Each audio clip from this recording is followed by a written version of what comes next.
cuando se discutía únicamente los proyectos que habilitó el Poder Ejecutivo Nacional. A partir de lo que fue esta inauguración del periodo de sesiones ordinarias, el número 141 en la República Argentina, queda habilitado este periodo de sesiones ordinarias hasta el próximo 30 de noviembre. Esto vamos a estar hablando en las próximas 2 horas.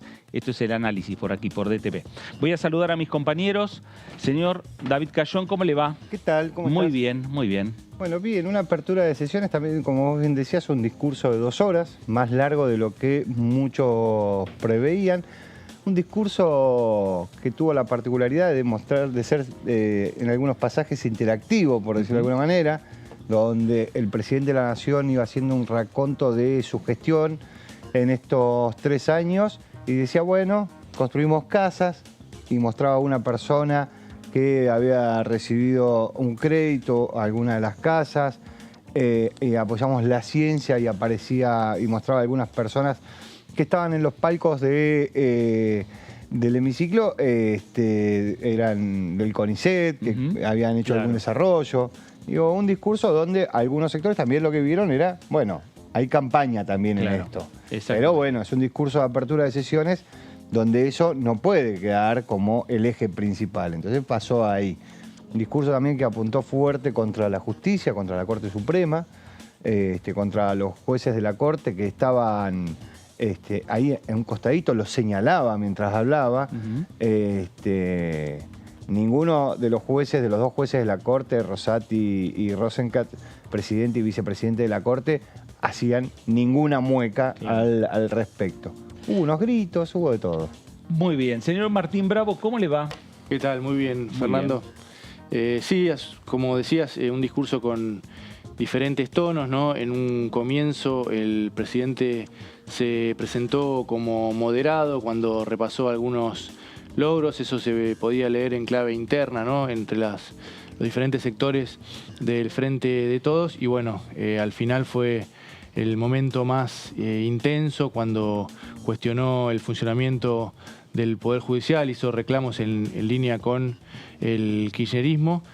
Tuvo varias cuestiones, varias polémicas, sobre todo en ese tramo, ¿no? Con diputados y senadores de la oposición, principalmente algunos del PRO y de Evolución, con Fernando Iglesias. Después diputados y senadores de Evolución, Martín Lustó y algunos más, principalmente los de la ciudad, se levantaron en ese momento cuando el presidente hizo referencia a el fallo de la Corte por la coparticipación a la ciudad. Y bueno, podemos repasar durante el transcurso del programa, hubo varias cuestiones para analizar. No hubo tantos proyectos esta vez, ¿no? Que el presidente pidió, tal vez porque es su último año de gestión. El Congreso, sabemos, está muy complicado, ¿no? Muy trabado. Hizo referencia a algunos proyectos que ya están en tratamiento y no pueden avanzar, como el de agroindustria, bueno, la creación de universidades y no mucho más. Claro, y que son proyectos que en definitiva están pendientes de tratamiento, o en algunos casos son proyectos que han sido aprobados por la Cámara de Diputados y falta la sanción del Senado. Ahí estamos viendo el ingreso cuando el presidente llegó al Congreso Nacional, el saludo con los diputados, con las diputadas, con las comisiones de Exterior y la Comisión de Interior del Parlamento Nacional, que fueron a recibirlo y que en definitiva también lo acompañaron a cruzar los diferentes salones, conjuntamente con la vicepresidenta Cristina Fernández de Kirchner y con la presidenta de la Cámara de Diputados, Cecilia Moró, lo acompañaron hasta el recinto de la Asamblea Legislativa. Hubo un homenaje, después vamos también a hacer referencia, pero hubo un homenaje a los expresidentes de la Cámara de Diputados por parte de Cecilia Moró. Al cumplirse estos 40 años de democracia, se les entregó una plaqueta en reconocimiento a su trabajo, a su labor en un momento determinado de esta vida constitucional que tiene la República Argentina, del 83 a la fecha, esta vida constitucional ininterrumpida de democracia, y el reconocimiento para aquellos que fueron presidentes de la Cámara de Diputados de la Nación.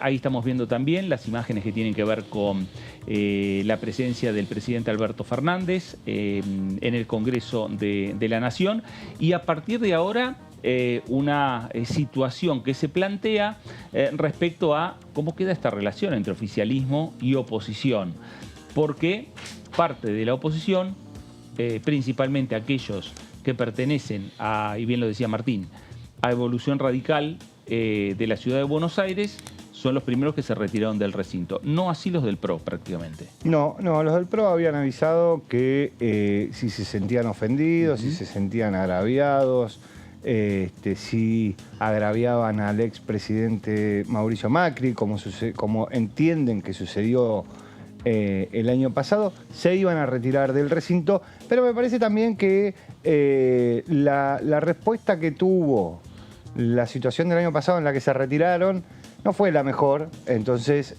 decidieron que quedarse solo en la amenaza de que, claro, se iban a ir.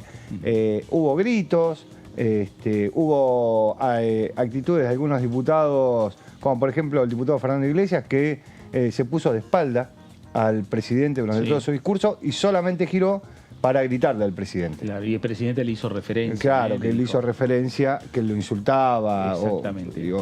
Entonces, pero después, como bien decía Martín, el discurso fue increciendo, o sea, fue un momento, arrancó con un discurso en donde hizo referencia a la guerra en Ucrania, al impacto que tuvo eso desde el punto de vista económico, a la actividad de lo que tenía que ver con la política exterior del presidente, en el sentido de Venezuela y empujar o ayudar a que se vuelva una democracia más plena, a intentar una solución pacífica para la invasión de Rusia a Ucrania.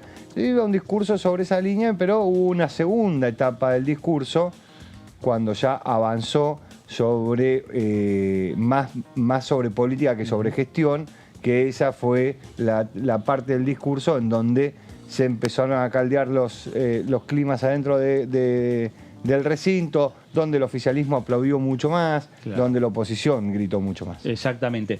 Martín, también lo que se vio, dos escenas que tienen que ver, por un lado, las mujeres en la conducción del Parlamento Nacional, ¿no? La vicepresidenta, la presidenta de la Cámara de Diputados, Cecilia Moró, la presidenta provisional del Senado, Claudia Ledesma.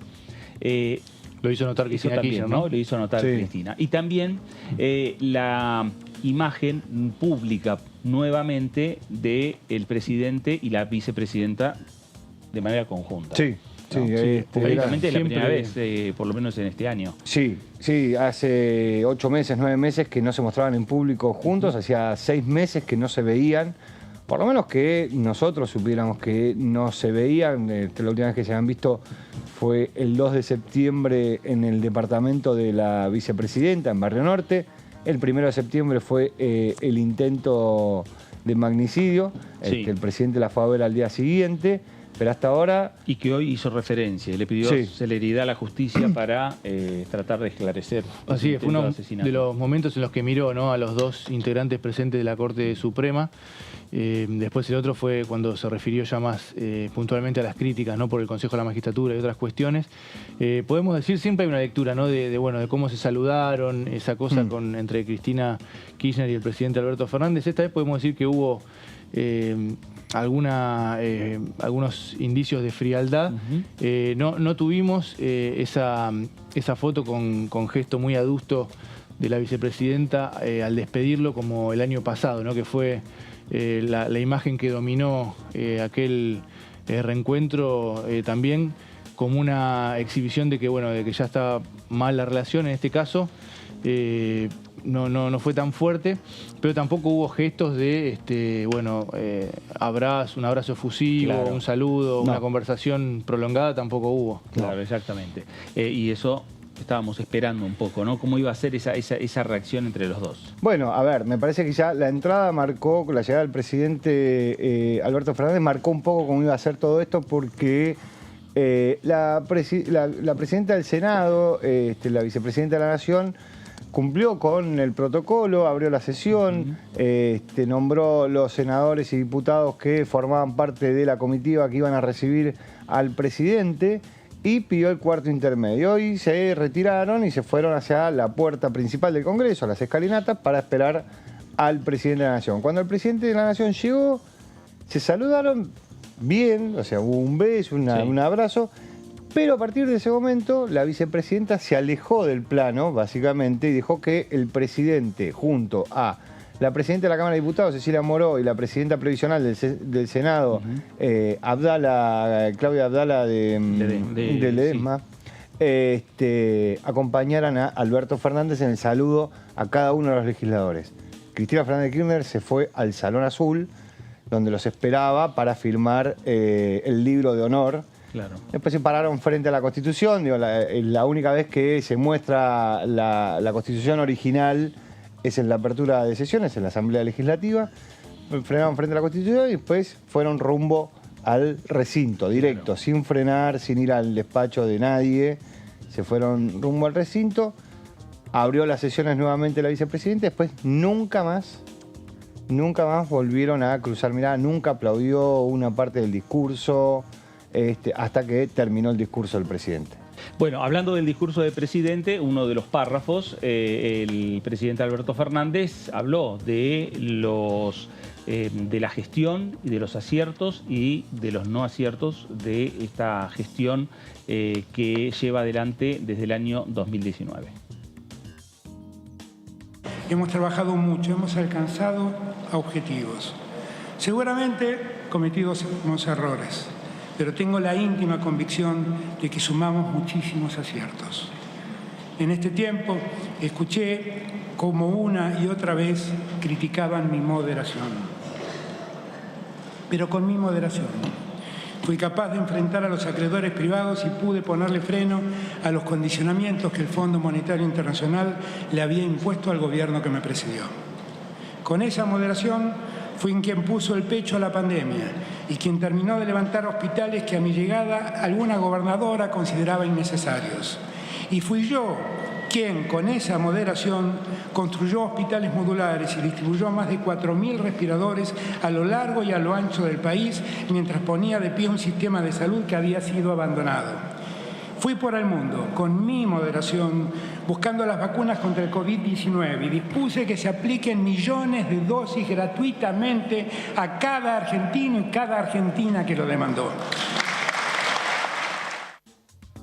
Bueno, ahí estamos, algunos tramos del mensaje del presidente Alberto Fernández ante la Asamblea Legislativa.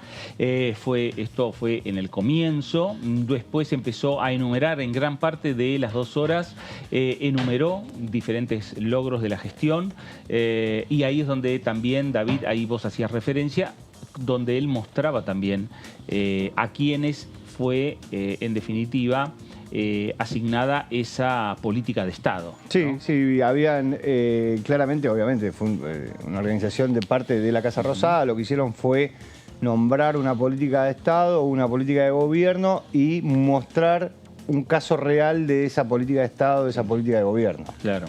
Entonces, cuando hablaron de la construcción de viviendas, los créditos hipotecarios, el presidente hizo referencia con nombre y apellido a una persona que se paraba. Arrancó con un excombatiente de Malvinas, en una parte del discurso en donde era la parte más moderada del discurso y había logrado que en el recinto todos aplaudieran porque obviamente la causa Malvinas es para todos. Ahora, nombró al excombatiente de Malvinas que estaba en uno de los balcones, se paró, fue aplaudido por el recinto. Pero me parece que nadie esperaba que ese fuera el modus operandi de mostrar cada una de las gestiones. Así fue pasando por ciencia y tecnología, con personas del CONICET, con rectoras de la universidad. Casi todas fueron mujeres. Sí. También con lo que tiene que ver con salud pública. Digo, fue pasando por diferentes sectores de lo que hace a lo que entiende el presidente que tiene para mostrar desde su gestión, y lo hizo con casos reales. ¿Se acuerdan cuando para que se entienda, cuando en el 2015 Cambiemos hacía campaña y decía, bueno, hablé con Juan Manuel que me contó que en su barrio pasaba tal cosa, bueno, esto es más o menos lo mismo, pero Juan Manuel existe. Claro, vino al Congreso. Vino al Congreso, claro. Exactamente. Y lo mostraba. Y así fue con cada uno de los sectores, al punto tal que en un momento desde la oposición ya lo silbaban, lo abuchaban. Bueno, fue la forma que encontró el presidente Alberto Fernández. Para mí fue más, apeló bien a la imaginación, por lo menos mostró algo diferente de lo que se venía mostrando en los discursos hasta ahora. Me parece que abusó del recurso, pero estuvo bien. Bueno, hablando del mensaje del presidente Alberto Fernández ante la Asamblea Legislativa, en un momento de su discurso habló sobre la economía, habló sobre la inflación de esta manera. No pretendemos negar las dificultades que enfrentamos. No rehuimos los problemas, no recurrimos a neologismos para describirlos. La alta inflación que todos sufrimos es un factor central de desorganización de nuestra economía. Todos sabemos bien que la inflación constituye un problema estructural de la Argentina que se remonta a décadas. Estamos abocados a reducirla sin generar incrementos en los niveles de pobreza o frenos en el proceso de crecimiento que venimos experimentando. No resulta una tarea sencilla. Quienes minimizaron el problema acabaron por profundizarlo. Que quede claro, tanto el ministro de Economía como yo no necesitamos al Fondo Monetario Internacional para saber que debemos lograr el equilibrio fiscal. No podemos persistir con políticas que generan déficit en nuestras cuentas públicas, porque, aunque no sea factible alcanzar ese objetivo de la noche a la mañana, el equilibrio fiscal debe ser nuestro horizonte. Tampoco necesitamos al Fondo Monetario Internacional para saber que la Argentina debe aumentar sus exportaciones. Si no generamos divisas, no vamos a poder sostener nuestra actividad económica. Y eso va a significar menos trabajo y salarios más bajos. Cuidar el valor de la divisa es fundamental para seguir el camino del crecimiento. A menudo escuchamos a los que anuncian crisis financieras y devaluaciones bruscas. Intentan sembrar incertidumbre y generar desconfianza. Quienes hicieron estallar la economía hace apenas 3 años son los mismos que ahora se anuncian que una bomba explotará en el futuro. Para nosotros, seguimos trabajando con firmeza, con prudencia, y vamos obteniendo los resultados que podemos exhibir. Ahí estaba el presidente Alberto Fernández hablando sobre economía, hablando sobre la inflación. Se lo mostró en un momento, lo vimos al ministro de Economía, Sergio Massa. Estaba en otro palco. Sí, estaba en otro palco porque en realidad estaba en un palco que estaba ocupado por expresidentes de la Cámara de Diputados, porque con motivo de los 40 años de la democracia, la Cámara de Diputados lo que decidió fue homenajear a los presidentes de la democracia de la Cámara Baja. Entonces estaba junto a Julián Domínguez y Eduardo Camaño. Y Eduardo Camaño, junto a Eduardo Camaño. Entonces, en vez de estar en el palco donde estaban todos los ministros, lo cual estaba mucho mejor porque me parece que estaban un poco apretados en el palco de los ministros, estaba en un palco en el primer piso junto a los expresidentes. Y los otros expresidentes de la Cámara estaban en el recinto, caso de Leopoldo Moró y el caso de Emilio Monzó. Emilio Monzó, claro. Sí. Bueno, el presidente también habló sobre otros temas respecto al tema energético. La palabra del presidente ante la Asamblea Legislativa fue la siguiente. Merece una mención aparte la situación en materia de energía, como en materia de explotación de nuestra riqueza minera.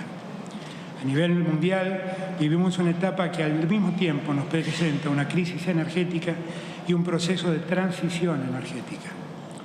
Ante este panorama existen coincidencias en que se abre para la Argentina una extraordinaria posibilidad.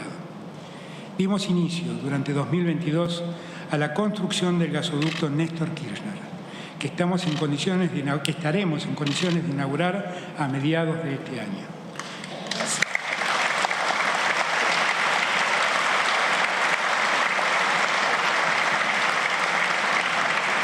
El gasoducto Néstor Kirchner se trata de la obra más importante de transporte de gas de las últimas 4 décadas. Cuando la anterior administración pensó en este gasoducto, diseñó un proyecto bajo el sistema de participación pública-privada, con tarifas dolarizadas por 27 años. Recién en julio del 2019 se lanzó una licitación que se debió postergar por su inviabilidad. Ese proyecto dejaba la infraestructura en manos de la financiación y la gestión privada. Hace menos de un año, luego de las adecuaciones que fueron necesarias hacer, pudimos dar inicio a su construcción. En los próximos años asistiremos a récords de producción de gas y petróleo. Muy probablemente cada año signifiquemos un nuevo récord. Esto significará no solo capacidad de autoabastecimiento, sino capacidad de exportación. Solo a manera de ejemplo, y para remarcar una de las causas de la inflación, la Argentina gastó en 2022 $5.000 millones más en energía, producto de los precios disparados por la guerra. Lo hicimos porque no estábamos dispuestos a frenar la producción y el crecimiento.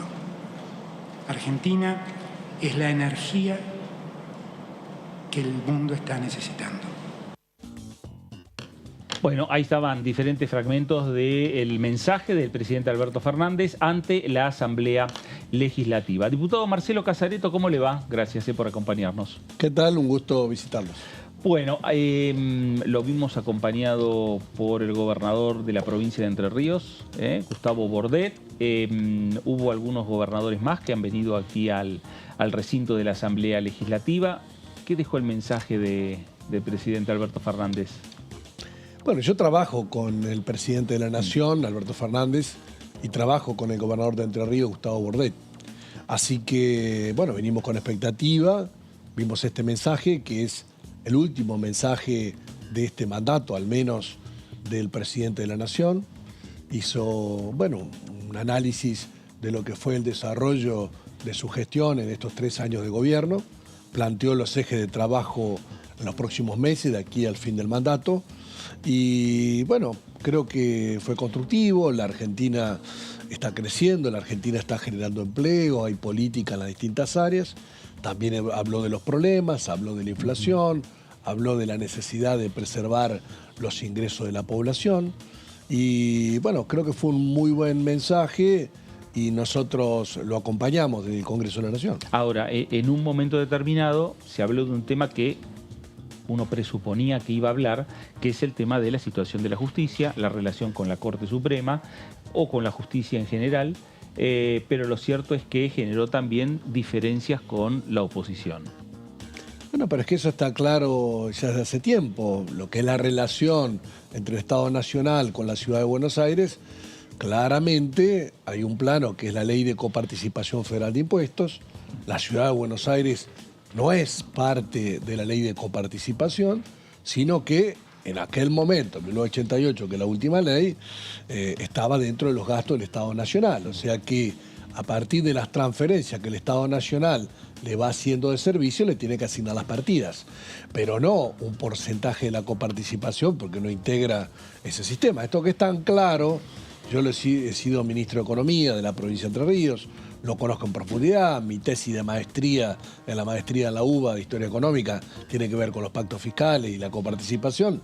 Bueno, parece que no lo entienden, entonces ahora sale primero Macri, después Larreta y ahora la Corte Suprema, como diciendo la Ciudad de Buenos Aires, que es una ciudad autónoma, es casi como una provincia, es casi, no es una provincia.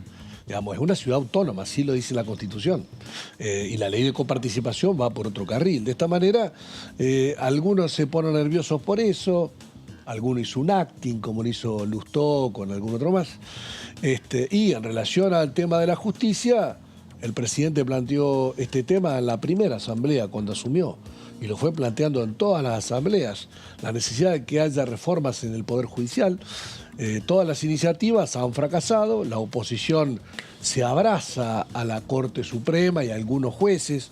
Ayer ustedes estuvieron en la sesión, se hablaba acerca de una presencia de alguien en la barra y entonces una diputada de la oposición, con un acto reflejo, dijo, que venga un fiscal acá, que venga un juez, que venga un fiscal. ¿Qué tiene que hacer un fiscal en la Cámara de Diputados de la Nación cuando estamos discutiendo entre los diputados? Pero es como que están acostumbrados a llamar al referí que le cobra todos los penales en contra, todos los penales a favor o en contra del otro equipo. Una cosa vergonzosa, ¿no?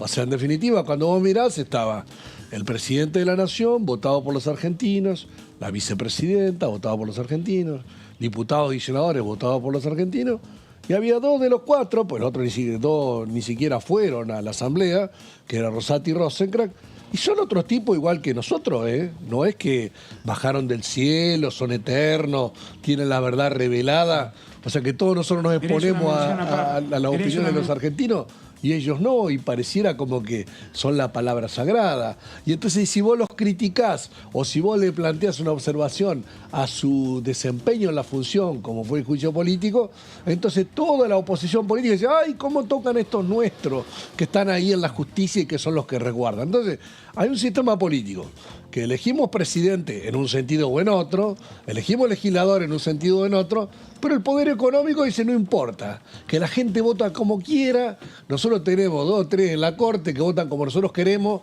así que todo lo que es la democracia es todo muy relativo. Pues el poder lo seguimos teniendo nosotros y eso tiene consecuencias, como el presidente lo dijo en la denuncia de juicio político y después lo dijo en el mensaje de hoy, y eso es lo que está examinando en este momento el Congreso Nacional. Comentábamos al principio, diputado, que en este caso no hubo tantos anuncios de proyectos, salvo pedir que avancen algunos que ya están presentados, no hubo anuncios de proyectos nuevos. Y nos preguntábamos, bueno, si es por este clima de confrontación que está trabado el Congreso, por el año electoral, ¿a qué lo atribuye? Mira, el presidente ha planteado un montón de temas al desarrollo de todas las asambleas o en sus expresiones públicas. En este llamado extraordinarias tenemos 28 temas a tratar. Ayer pudimos destrabar 2 temas, nos quedan 26 temas pendientes. El presidente repasó algunos de los que están pendientes en lo que a mí respecta, por ejemplo, la ley agroindustrial. Es una ley que se presentó, creo que fue septiembre del 2021. De hecho, creo que caducó ayer. Sí, cayó ayer. Así que es una ley en la cual la discutimos con Massa en la Cámara, cuando estaba acá, con Massa como ministro, con Bailo, que es el secretario de Agricultura, con Contigiani, que es el subsecretario. La discutí yo en la Comisión de Industria, con Burjail en Agricultura, con Heller en Presupuesto. Tenemos el texto acordado hace meses. Y la oposición no lo quiere tratar. Y si es como que hay un diálogo que existe entre los legisladores y decir, bueno, avancemos con esto. Perfecto, estamos de acuerdo con la ley, estamos de acuerdo con el texto, estamos de acuerdo con el objetivo de promover el campo, la agroindustria, las exportaciones, las inversiones. Cuando tenemos que tratarlo, aparece un rayo de Decumelén que está Macri en Villa Langostura y dice, no sancionen más y no lo traten. Y no lo tratan. Y no lo trata el PRO, no lo trata el radicalismo, no lo trata Evolución Radical, no lo trata los partidos unipersonales que integran ese interbloque de 10 bloques de Cambiemos. Y bueno, lamentablemente estamos en esa. Ahora, esa ley cayó, lo que estamos dispuestos, y anoche lo hablamos en el desarrollo de la sesión, es a presentarlo nuevamente, para que no lo presente el Ejecutivo. Lo presentamos nosotros, con nuestro presidente del bloque, Germán Martínez. Lo firmaremos los presidentes de las comisiones, aún lo ofreceremos a los diputados que la integran, que son de Cambiemos. Pero creo que estamos como para tratarlo la semana que viene, si es por nosotros. Ahora, de vuelta, capaz que ahora se hacen los enojados. Un día se enojan por el Consejo de la Magistratura porque nombran los amigos o no los nombran los jueces amigos. Otro día se enojan por el juicio político. Ahora se van a enojar por el mensaje del presidente. Después se van a enojar porque hay sequía o lluvia o porque hace calor o hace frío. Siempre están enojados para no tratar las leyes que la Argentina necesita. Y esto es una ley, que digo, la ley agroindustrial la están pidiendo 60 entidades representativas del sector. Tenemos que tratarla. Y así te puedo decir otras más. La ley de electromovilidad o de movilidad sustentable es una ley que cayó ayer también. Claro. Y bueno, yo tengo acá un pedido de uno de los directivos mundiales de la BMW que quiere venir a la Argentina a radicarse con esto, ¿no? Y bueno, y de esta manera hay un montón de leyes más que tenemos para tratar. Respecto del discurso del presidente, y usted fue ministro de Economía de una provincia, planteó esto de, bueno, el problema es la inflación, sabemos que hay inflación, sabemos que la situación económica no es la mejor, y en esto de los proyectos no planteó qué vamos a hacer para. De acá al 10 de diciembre vamos a hacer tal cosa para bajar la inflación. Quedó en la foto de la situación. ¿Cree que pasó eso? ¿Cree que dijo algo más que yo por ahí no lo entendí? No, lo que pasa es que está hablando ante la Asamblea Legislativa. Hay cosas que puede disponer con medidas, con decretos, resoluciones, decisiones administrativas, decisiones de los ministerios, del Banco Central, que no necesita de ley. Sí. En consecuencia, lo que plantea ante el Congreso es qué necesito de ustedes, en el sentido de que sancionen las leyes. Entonces, lo que pidió fueron leyes orientadas a promover el crecimiento de la Argentina. Sí. Más dólares, dólares vía inversión, dólares vía sustitución de importaciones, más dólares vía exportaciones. De alguna manera hay una cuestión que es el crecimiento económico en la Argentina. Y, por supuesto, la estabilización. ¿Cuál es el tema de las medidas antiinflacionarias? ¿Qué pensás vos? ¿A qué te viene a la mente? Yo digo, si la Argentina crece, tiene más oferta de bienes. Sí. Si el consumo interno crece, tenés menos saldo para exportar. Si exportás más, tenés menos saldo interno para consumir. Y eso tiene una consecuencia sobre los precios. Si a nivel internacional tenés inflación, tenés que utilizar los aranceles del comercio exterior como manera de regular o los precios o la cantidad en el mercado interno. Hay muchas medidas que vos podés tomar. Pero lo único que se ocurre en la Argentina son planes de estabilización recesivos. Entonces te dice recortar el gasto, recortar la inversión, achicar la cantidad de dinero en la calle, achicar la oferta monetaria, y con eso vas a bajar la inflación y con eso se sanea la situación. La última experiencia fue la de Macri, cuando firmó el acuerdo con el Fondo Monetario. Y realmente achicó el déficit, achicó la inversión pública casi a cero y achicó la emisión monetaria. Y batió el récord con el 54% de inflación. Entonces, la medida recesiva de esos planes de estabilización no significan una solución. Hoy hay que tener conciencia que nosotros podemos pensar en un futuro mejor si la Argentina crece. Y hoy la Argentina crece por tercer año consecutivo, lo dijo el presidente, desde el año 2008, que eso no ocurría, 15 años para atrás. Adicionalmente, la Argentina creciendo debe generar empleos. Ahora, a partir de esa situación, hay una discusión en cuanto a se enciende la luz o se apaga la luz. A veces tiene un pequeño bajón, pero bueno, ya estamos de vuelta en el aire. Así que creo que el presidente marca la prioridad de sostener el crecimiento y no tanto las medidas antiinflacionarias. Anoche, por ejemplo, en la sesión nos daba la receta que dio López Murphy. Sí. ¿Vos te acordás de la receta de López Murphy en el 2001? Sí. Él la asumió en marzo en el gobierno de la Alianza, que fue de la Rúa jefe de gobierno y después presidente, como Macri jefe de gobierno y después presidente. ¿Y qué propuso? Recortar la salud, recortar la educación, bajar los fondos a las universidades públicas. Salió el radicalismo a la calle y la franja morada y lo echaron a patada en 2 semanas. Esa es la receta de López Murphy. Digamos. O sea, o el PRO, de la mano de, qué sé yo, de Patricia Bullrich, firmó en aquel momento el decreto de recorte del 13% a los jubilados. Sí. Esa es la receta.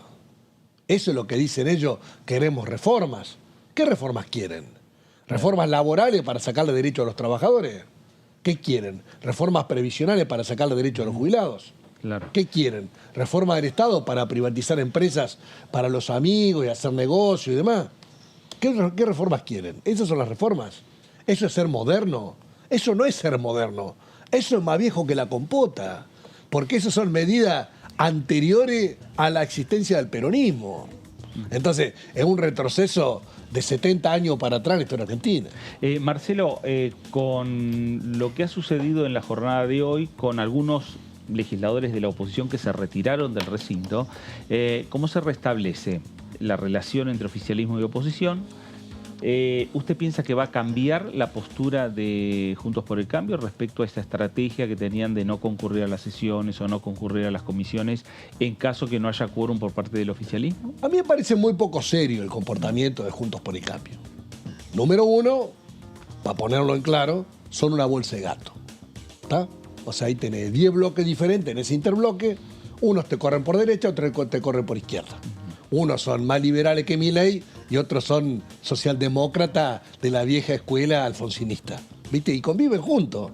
Ahora, entonces, cuando yo digo alguien que es radical y que tiene una raíz popular se siente cómodo cuando están los discursos de López Murphy, los discursos de Tetaz, y aplauden los discursos de Milei y los discursos de Spert. ¿Se siente cómodo? ¿Alguien desde un movimiento popular se siente que pasa por ahí la historia de la Argentina? Yo soy peronista. Entonces, anoche, cuando nosotros votamos la ampliación de derechos, a mí me dio alegría, me sentí bien, el hecho de que podamos tener la historia clínica digital con acceso libre para todos los pacientes en la Argentina. Me gustó tener un plan de pagos previsional para que se puedan jubilar 800.000 personas. Y ellos están como que les duele la panza, como que están mal, como que se sienten contrariados, que por qué nosotros asignamos recursos. Yo escuché a un diputado, y lo menciono, a De Loredo, hablar de anécdotas negativas porque él conocía a 3 mujeres de country de Córdoba que se habían jubilado, en un contexto donde ampliamos a 3,5 millones de jubilados más a partir de los planes de pago, porque a él no le gusta y porque él conoce a 3 afiliados de su partido de los country, resulta que no hay que darle ningún beneficio a nadie. Bueno, eso, para preocupación de él, se corrigió porque en aquel momento de la moratoria de 2004 no tenía un estudio socioeconómico que era para todos, era universal. Ahora se requiere un estudio socioeconómico para acceder a una jubilación. Pero muchachos, pónganle un poquito de alegría, de votar algo positivo para los argentinos. Si no es como que el síndrome del colectivo lleno, le digo yo. Entonces, el sistema previsional tiene 3 millones de jubilados.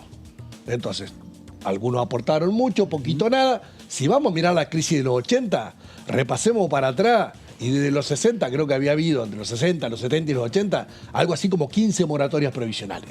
¿Tá? El problema no es de la democracia, porque en los gobiernos militares también había moratorias de esta manera. Perfecto. Con Alfonsín yo era joven, iba a la facultad y me acuerdo de la crisis del sistema previsional. Me acuerdo en los 90 cuando le sacaron el 15% a las provincias, después afectaron para el sistema previsional fondos del impuesto a las ganancias, fondos del IVA, fondos de bienes personales y demás. ¿A quién se le ocurre que los problemas del sistema previsional argentino empezaron ahora? ¿O se van a profundizar porque nosotros contemplemos la situación de esta gente que accede a una edad jubilatoria sin los años de aporte? Ahora, ¿por qué le duele la panza cuando tienen que votar algo en favor del pueblo? O sea, tenemos una jubilación mínima que está en 60.000 pesos y ahora llegará a 73.000 pesos a partir del mes que viene, de lo cual le van a descontar la cuota. Tanto problema le causa que alguien pueda acceder a una jubilación. Entonces, cuando había que subsidiar a aquellos 3 millones de jubilados, había que afectar los fondos de las provincias, los impuestos y demás, y ellos no se quejaban. Ahora, que nosotros queremos, sobre los que están, ampliar, hoy ya son 7 millones y pico de jubilados, ahora 800.000 más, parece que son todos los problemas del mundo. Entonces, cuando tienen que defender el interés económico, son unos leones. Y cuando tienen que defender a los humildes, resulta que viven contrariados. Entonces hacen ese acting de que hoy estoy enojado, hoy me voy a parar y me voy a ir, hoy hago un gesto y me pongo de espalda. Son infantiles. Hoy se pusieron a cantar para Alberto la reelección, no sé qué, pero ni siquiera gurises, como le decimos nosotros en Entre Ríos, que van a una asamblea universitaria, hacen esas boludeces. ¿Entendés? Es lamentable. Es lamentable. Que yo me ponga de espalda a ustedes porque estoy en contra de lo que ustedes están pensando. No vaya, quédate en tu casa tomando mate, hace otra cosa, pero siempre están contrariados. Hay que vivir con un poquito más de alegría y bueno, y tratando de consagrar derechos, ampliar derechos para los argentinos, que esto es lo fundamental. Diputado, recién hablaba de la cifra de crecimiento, el presidente hizo eje en un tramo del discurso. También es cierto que hubo una pérdida de poder adquisitivo para buena parte de la población y es una de las discusiones internas en el frente de todos, ¿no? También la cuestión pendiente de la redistribución del ingreso. Quería preguntarle cómo vivió la jornada en cuanto a esas cuestiones, a esa discusión interna. El presidente en un momento se definió como moderado, lo leemos por ese lado, y no estuvieron ni Axel Kicillof ni Máximo Kirchner. ¿Qué mirada tiene en la previa a las definiciones electorales, ¿no? Por eso, vamos por partes. Primero, en relación a la distribución del ingreso. En un proceso de crecimiento hay ganadores y hay perdedores. Nosotros estamos tomando todas las medidas tendientes a garantizar una mejor distribución del ingreso. Ahora, a veces tenemos éxito y a veces no tanto. ¿Está claro? Ahora, lo que la oposición nos señala es que tuvimos éxitos parciales y nos faltan sectores. Y le dicen, ¿por qué no llega para estos sectores? pero ellos quieren que el Estado no intervenga. O sea que si nosotros seguimos la receta de ellos, es de regular todo y no intervenir en nada, entonces desprotegemos a todos. Vos decís, hay 10, a 5 les llega, a 5 no les llega. Che, ¿por qué no llega a estos 5? Liberemos todo y que perjudiquen a los 10. Esa sería la receta de ellos. ¿Y los planteos internos? No, bueno, entonces, desde el punto de vista de la realidad de las cosas, la distribución del ingreso, vamos, por ejemplo, jubilación mínima. Entonces, el presidente marcó y dijo, de marzo a marzo hay un aumento del 105% de la jubilación mínima. Está 12% por encima de la inflación. Entonces, cuando te digo, ¿cuál es la inflación? 93, 94%. Bueno, la inflación fue eso y la mínima aumentó un 105. Pues decís, bueno, pero 73 es una miseria. Está bien, entonces, ¿qué querés discutir? ¿Los porcentajes o cuál es el valor? ¿O que aumenta por encima de la inflación o por debajo? En otro caso dice, y tales jubilados perdieron un 2%, pues son los que más ganan. ¿Cuánto ganan esos jubilados? Jubilados 200, 300, 400 mil pesos. Sí, pero perdieron un 3%. Bueno, pero ¿qué defendés vos? ¿El valor o el porcentaje? ¿Defendés a los que ganan más o los que ganan menos? Anoche escuchábamos discursos. No, bueno, pero la vicepresidenta gana una pensión como presidenta. Mandato cumplido. Ajá, ¿y quién decía eso? Lo del PRO. Y Macri cobra la misma jubilación. Entonces, sería totalmente inmoral que lo cobrara Cristina Kirchner, pero es totalmente legítimo que nuestro presidente, expresidente Mauricio Macri la cobra. Entonces es una doble moral. Cuando vos entras a mirar quiénes cobran esas asignaciones para presidente y vice, la cobran peronistas, radicales, qué sé yo, de distintas extracciones. O su heredero, digamos, en el caso de la Rúa creo que la cobra la mujer, en el caso, no sé, bueno, de todos los que están habría que pedirle el listado. Entonces, yo lo que digo es, con esa inflación, ¿los trabajadores perdieron? Sí, me decís vos. Yo te pregunto, ¿qué trabajadores? Y principalmente entonces yo te digo, bueno, vamos. los informales, ¿no? Por supuesto. Entonces, vamos, ¿trabajadores formales o informales? ¿Trabajadores formales de qué convenio? Entonces, ¿cuánto gana un petrolero? ¿Cuánto gana uno de la pesca? ¿Cuánto uno de trabajador de la energía? ¿Cuánto? Hay muchos que ganan buenos salarios y han tenido aumentos muy por encima de la inflación. Entonces, no es que con esto todos los trabajadores se perjudican. Estos ganan. Ahora vamos a decir, hay otros que tienen menos. Perfecto. Los informales, tenés razón. Entonces, ahí entonces decimos, lo que dijo el presidente, paritarias libres para la negociación salarial, ha permitido que algunos trabajadores mejoren su nivel de ingreso. Cuando nosotros decimos, en enero hubo 23 millones de argentinos que se fueron de vacaciones. En febrero, 12 millones más. Son 35 millones de argentinos, una población de 46. Vos me decís, bueno, pero te faltaron 9 millones, 10 millones que no fueron. Está bien, pero ¿cuántos eran 4 años atrás? Tal vez eran 15, 20 millones que se iban y ahora son 35. Entonces vos, ¿querés reconocer los avances o querés reflejar lo que todavía nos falta? Desde el punto de vista de los nuestros, yo no hablo de los dirigentes nuestros. Yo los saludé a Alberto Fernández, la saludé a Cristina Fernández, me parece bien que estén juntos. Yo creo que cuando nosotros escuchamos estos discursos de la oposición de derecha, claramente los nuestros tienden a unificarse. Porque dicen, si estos tipos ganan, van a hacer esto, vamos a juntarnos entre nosotros. Así que yo relativizo a veces las críticas o las disidencias que tenemos entre los nuestros. Creo que en la medida que el tiempo pase, va a haber dos grandes propuestas políticas. Una propuesta de centro-derecha, que Juntos por el Cambio, cada vez más a la derecha, con Milei, con Espert y con Bullrich. Y la nuestra, que es una propuesta de centro-izquierda. Ayer, por ejemplo, nosotros accedimos a la sesión porque hubo diputados de partidos provinciales, de la izquierda y demás, que decidieron dar quórum para que podamos aprobar la ley. Exacto. Entonces, en esta gran opción de dos fuerzas políticas, creo que muchos de los nuestros, que tal vez no coinciden en todo, se van a terminar convenciendo de que tenemos que estar unidos. Por eso vos me ves que estoy con el presidente, con la vice o con el gobernador de mi provincia, o si fueran a mi provincia me verías con los intendentes. ¿Cómo cree, después de la sesión de hoy, después de esto que usted decía, el diputado que se pone de espalda, que los que gritan, los que se van, y lo que se vivió durante extraordinarias, la decisión de Juntos por el Cambio de no sesionar, ¿cómo cree que viene el año? Es el último año, como usted bien decía, de esta gestión, es un año electoral, en general los años electorales son más difíciles de sesionar, porque los legisladores vuelven a sus provincias porque tienen que hacer campaña y un montón de cosas. Digo, ¿cómo prevé que va a estar este año? Yo creo que las comunicaciones nos permiten ir y venir a todos todas las semanas. De hecho, yo normalmente estoy martes, miércoles y jueves acá en Buenos Aires. Normalmente viajo en auto, puedo hacerlo porque estamos a 500 kilómetros de Paraná para acá. Si no, viajo en el avión, o sea que facilidad para ir y venir hay. Si es que hay voluntad política, eso es otra cosa. Ahora, nosotros ayer, pese a que algunos colegas de ustedes decían, y ustedes están todos, y van a venir todos, y todos van a votar. Y bueno, pongamos todo arriba de la mesa. Frente de todo tiene 118, estuvimos los 118. Y los 118 votando juntos. Entonces, después, aquel miró mal, el otro pestañó, el otro no hizo carita tan linda, el otro aplaudió menos. Está bien. Pero a la hora de los bifes, estuvimos los 118. Y eso es un gran logro de la presidenta de la Cámara, del presidente de nuestro bloque, y también de todos los espacios diversos, de los más cerca a Alberto, de los más cerca a Cristina, de los más cerca a los gobernadores, a Massa, a los movimientos sociales, que todos de alguna manera entendemos que tenemos que sostener el valor de la unidad para avanzar en estas cosas.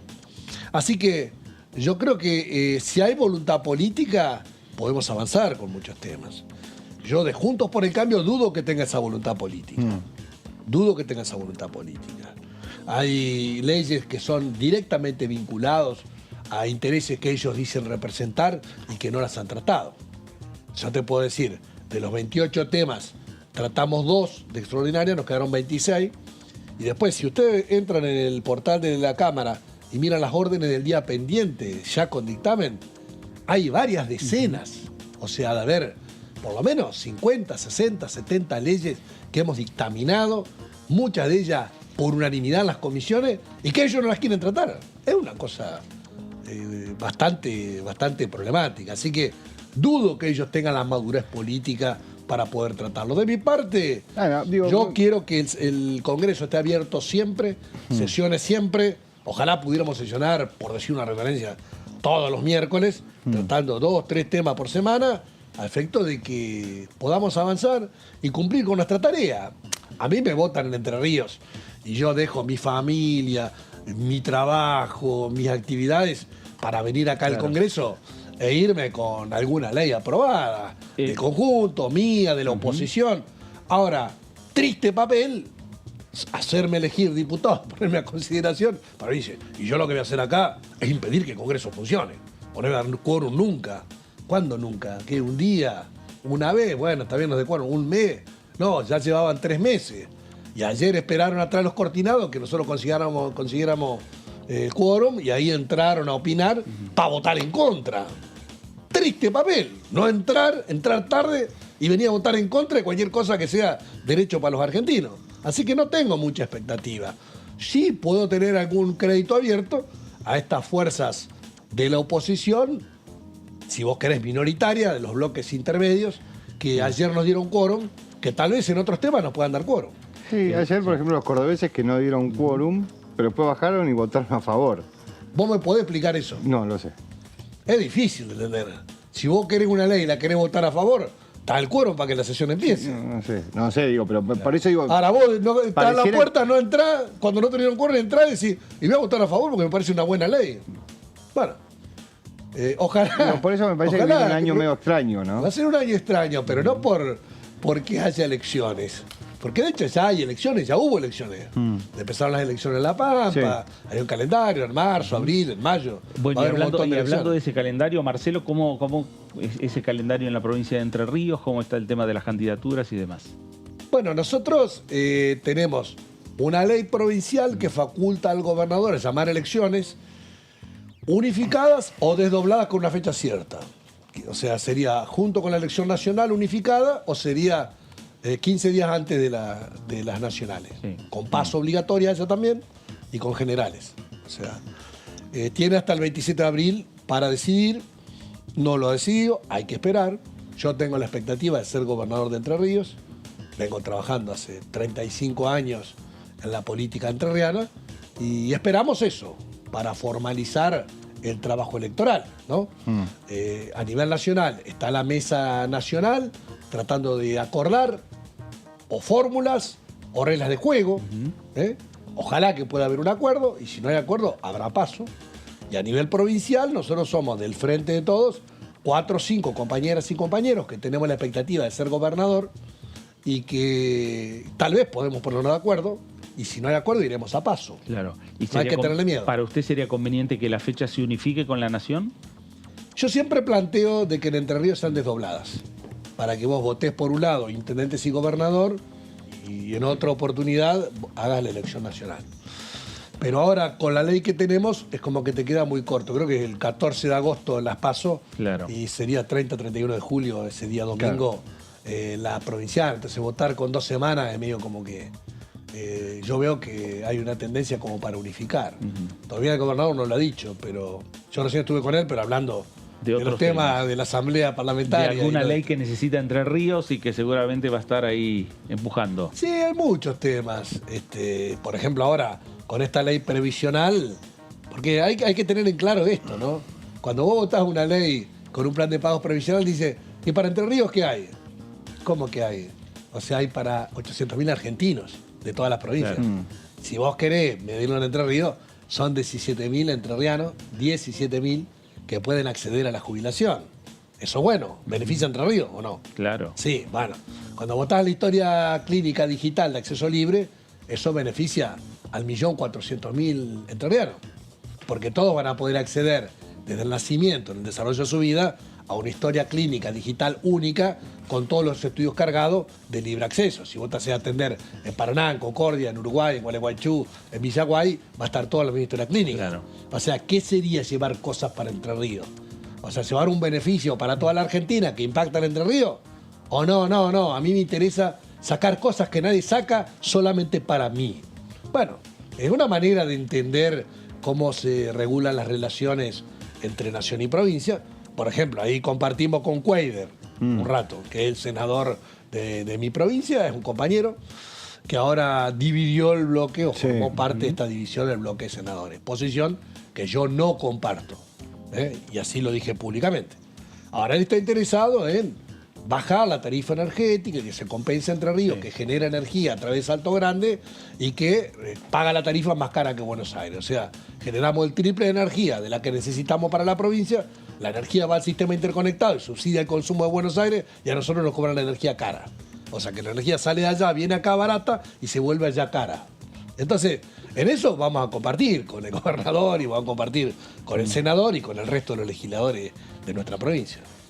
2 minutos tenemos. Sí, justamente le iba a preguntar si la situación que sucedió en el Senado con los 4 legisladores que se desprendieron podría replicarse en diputados. Como decía, ayer hubo una muestra de que estaban los 118, pero bueno, ¿cómo lo ve teniendo en cuenta eso, que uno de los senadores es de su provincia, ¿no? Yo no creo, o sea, por lo que he hablado con las autoridades de la Cámara y del bloque, no creo que los nuestros tomen una decisión similar, por lo menos lo que yo conozco, ¿no? Y si lo hacen, creo que sería un error. Yo tengo la expectativa de que lleguemos hasta diciembre con los 118 todos juntos y tirando del carro parejo. Bueno, con nuestra diversidad. Ahí parte de lo que usted señala y algo que también mencionó lo han demostrado en la jornada de ayer, ¿no? Que a pesar de las discusiones en la cancha se ven los pingos, hay, decimos nosotros. Los 118 estuvieron. Cada uno puede decir lo que quiera, pero cuando hay una sesión, estamos los 118, estamos. Votamos juntos.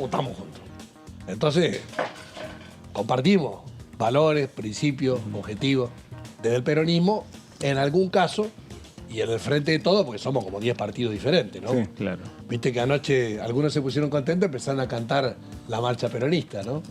Y la cantamos, ¿no? Pero dentro de nuestro frente también tenemos algunos que tienen origen radical, origen socialista, origen en movimientos sociales. Bueno, tenemos que ser respetuosos de que el peronismo sería la esencia de nuestro frente, pero también tenemos una diversidad. Y tenemos que tener más tolerancia a la diversidad si queremos volver a ganar. Marcelo, gracias por visitarnos. Bueno, gracias a ustedes. Gracias. Marcelo Casareto, diputado nacional por el Frente de Todos por la provincia de Entre Ríos. Pausa en esta edición del análisis para regresar y seguir hablando de lo que dejó la apertura de la Asamblea Legislativa por parte del presidente Alberto Fernández. Esto es el análisis. Pausa, ya regresamos.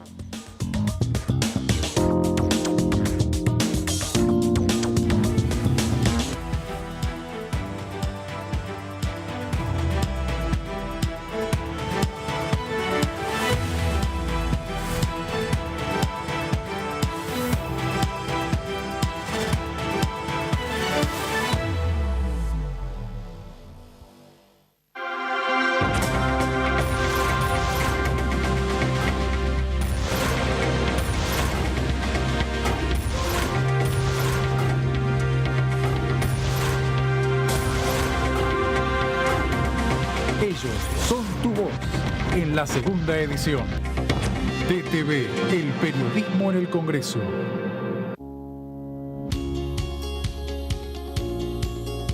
Cuando un proyecto de ley ingresa a la Cámara de Diputados, ya sea creado por un legislador, enviado por el Poder Ejecutivo o producto de una iniciativa popular, se trata primero en las comisiones correspondientes para luego ser tratado en el recinto por los diputados.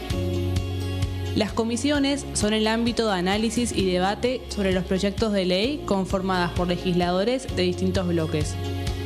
Hay 23 comisiones especiales que tratan temas específicos como el atentado de la AMIA y 45 permanentes que tratan temas vigentes como educación y salud. Un diputado puede formar parte de varias comisiones. Cada comisión se compone de un presidente, un vicepresidente y de 3 a 5 secretarios. La duración de los miembros de las comisiones permanentes y especiales es de 2 años. Para que la comisión funcione debe tener quórum, es decir, un mínimo de 15 y un máximo de 31 a 49 diputados.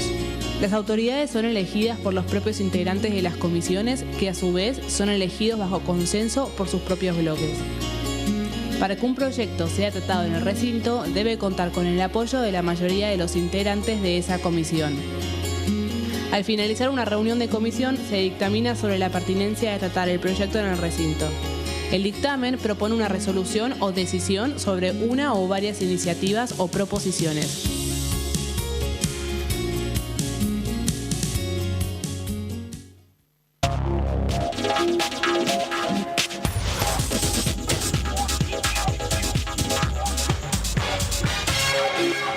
Ya salen, los pinchecitos ya salen. Ah, bueno, hermanito, por fin llegaste. ¡Vos llegaste! Mirá lo que es tu casa propia. Gracias, amigo. Está linda, ¿no? Cada vez más argentinas y argentinos están llegando a su casa propia porque seguimos construyendo y entregando viviendas. Primero la gente. Ministerio de Desarrollo Territorial y Hábitat. Argentina Presidencia. Las sesiones son el espacio donde los diputados debaten proyectos de ley para su aprobación, modificación o desaprobación. En una misma sesión se pueden tratar varios proyectos de ley. Desde el 1 de marzo, cuando el presidente las inaugura, se desarrolla el periodo de sesiones ordinarias. Entre el 1 de diciembre y el 28 de febrero se extiende el periodo de sesiones extraordinarias que solo pueden ser realizadas a pedido del presidente de la Nación. En el recinto, el bloque oficialista se dispone a la derecha del presidente de la Cámara, el bloque opositor mayoritario a la izquierda y en el centro los bloques con menos cantidad de integrantes. En el tratamiento, en general, los diputados tienen 7 minutos y los jefes de bloque entre 20 y 12 minutos conforme al número de legisladores que representen. La sesión es dirigida por el presidente de la Cámara de Diputados, que administra el uso de la palabra y las distintas instancias del funcionamiento. A la izquierda del presidente está el secretario administrativo, a la derecha el secretario parlamentario y debajo de él están los taquígrafos, que registran cada uno de los testimonios.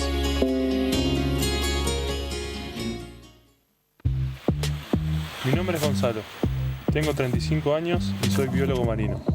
Desde hace años practico surf y buceo en mis tiempos libres. El agua es un medio donde me siento muy cómodo desde que soy chico. La mayor parte de mi tiempo la dedico a estudiar especies marinas investigando en el CONICET. Por suerte puedo combinar lo que más me gusta con mi trabajo, que lo que quiera hacer incluye la ciencia.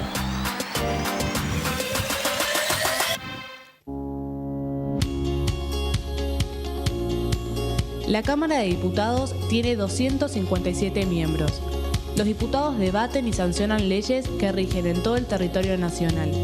Algunas de las más importantes son el presupuesto de gastos generales del Estado, el Código Civil, el Código Penal, la forma en que se rige el trabajo, las jubilaciones, entre tantas otras.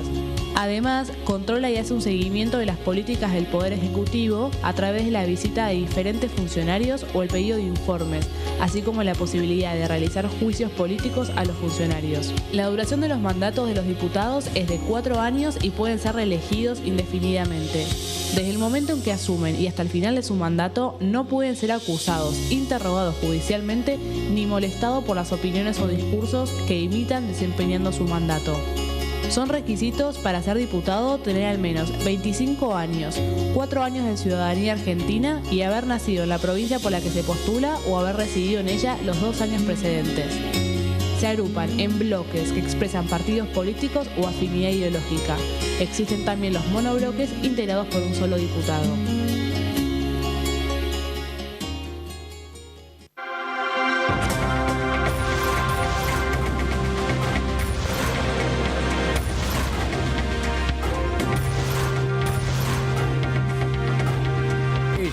Son tu voz en el análisis. DTV, el periodismo en el Congreso.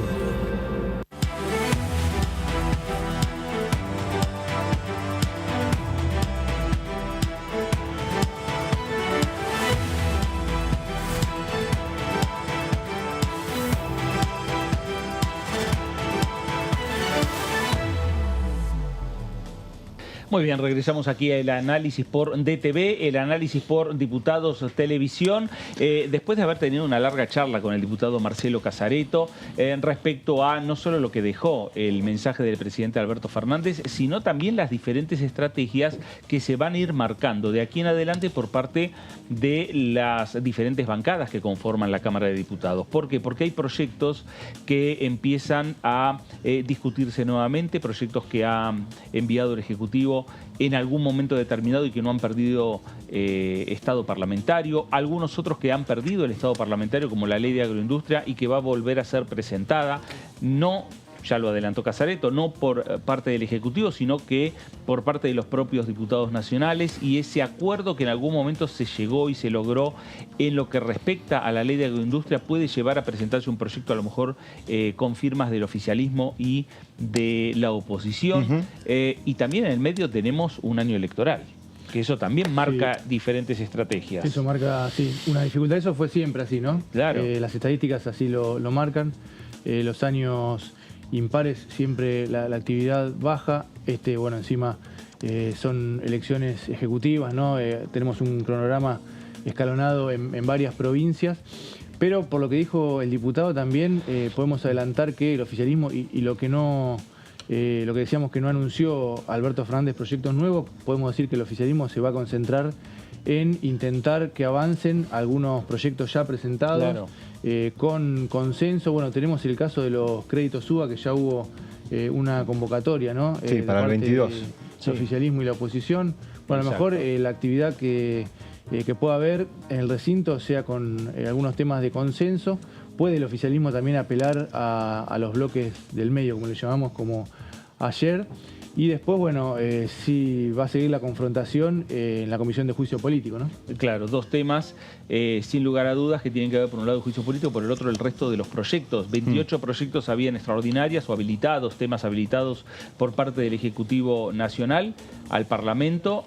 Se han aprobado 2. Uno de los proyectos que se aprobó tiene que ver con la moratoria previsional, después de varios intentos por parte del oficialismo, por las diferentes estrategias de Juntos por el Cambio u otros sectores de la oposición respecto a dar o no dar quórum para habilitar el tratamiento de una iniciativa. Lo cierto que recién en las últimas 24 horas se logró el número necesario de legisladores para tener el quórum, iniciar el debate en la sesión y finalmente el proyecto que, después de tener un largo debate en esta Cámara de Diputados, termina votándose. ¿Cómo fue la votación de este proyecto de moratoria previsional? Fue la siguiente. Se va a votar en general y en particular el dictamen de mayoría recaído en el proyecto de ley venido en revisión del Honorable Senado, por el que se crea el plan de pago de deuda previsional. Orden del día número 608. Sírvanse, marcan su voto, tiempo. Se cierra la votación. Por secretaría se dará lectura del resultado de la votación. 134 afirmativos, 107 negativos, 0 son las abstenciones. Resulta afirmativa, se comunicará al Poder Ejecutivo Nacional.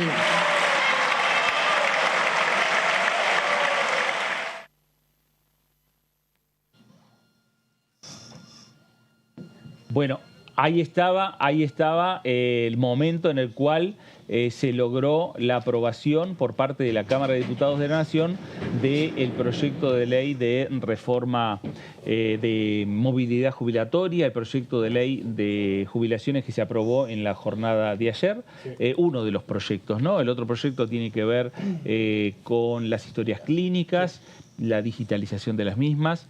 Eso también es un proyecto que venía consensuándose y bastante en la Comisión de Salud. Sí. Faltaba esta decisión, ¿no? En definitiva, ¿no? Decisión política de estrategia que tiene el oficialismo y la oposición disímiles, pero digamos que con el proyecto estaban de acuerdo. Sí, sí. A ver, el caso del plan de pago para la regularización de la deuda previsional, la oposición dividía en dos su postura. Vos tenías por un lado el radicalismo, que no se oponía totalmente, pero tampoco lo apoyaba totalmente, y el PRO, que se oponía, básicamente. Eso se vio en el Senado cuando votaron.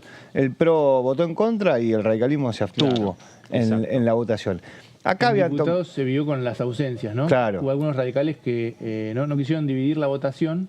Sí. Evitaron abstenerse, pero se ausentaron. Algunos no quisieron dejar ahí el voto marcado, como decimos. Sí, en realidad hubo una reunión de bloque donde esos diputados plantearon la disidencia, es decir, que no iban a votar en contra. El bloque definió que se votaba en contra y se votaba en bloque. Sí. Entonces esos diputados fueron los que se ausentaron porque no estaban de acuerdo.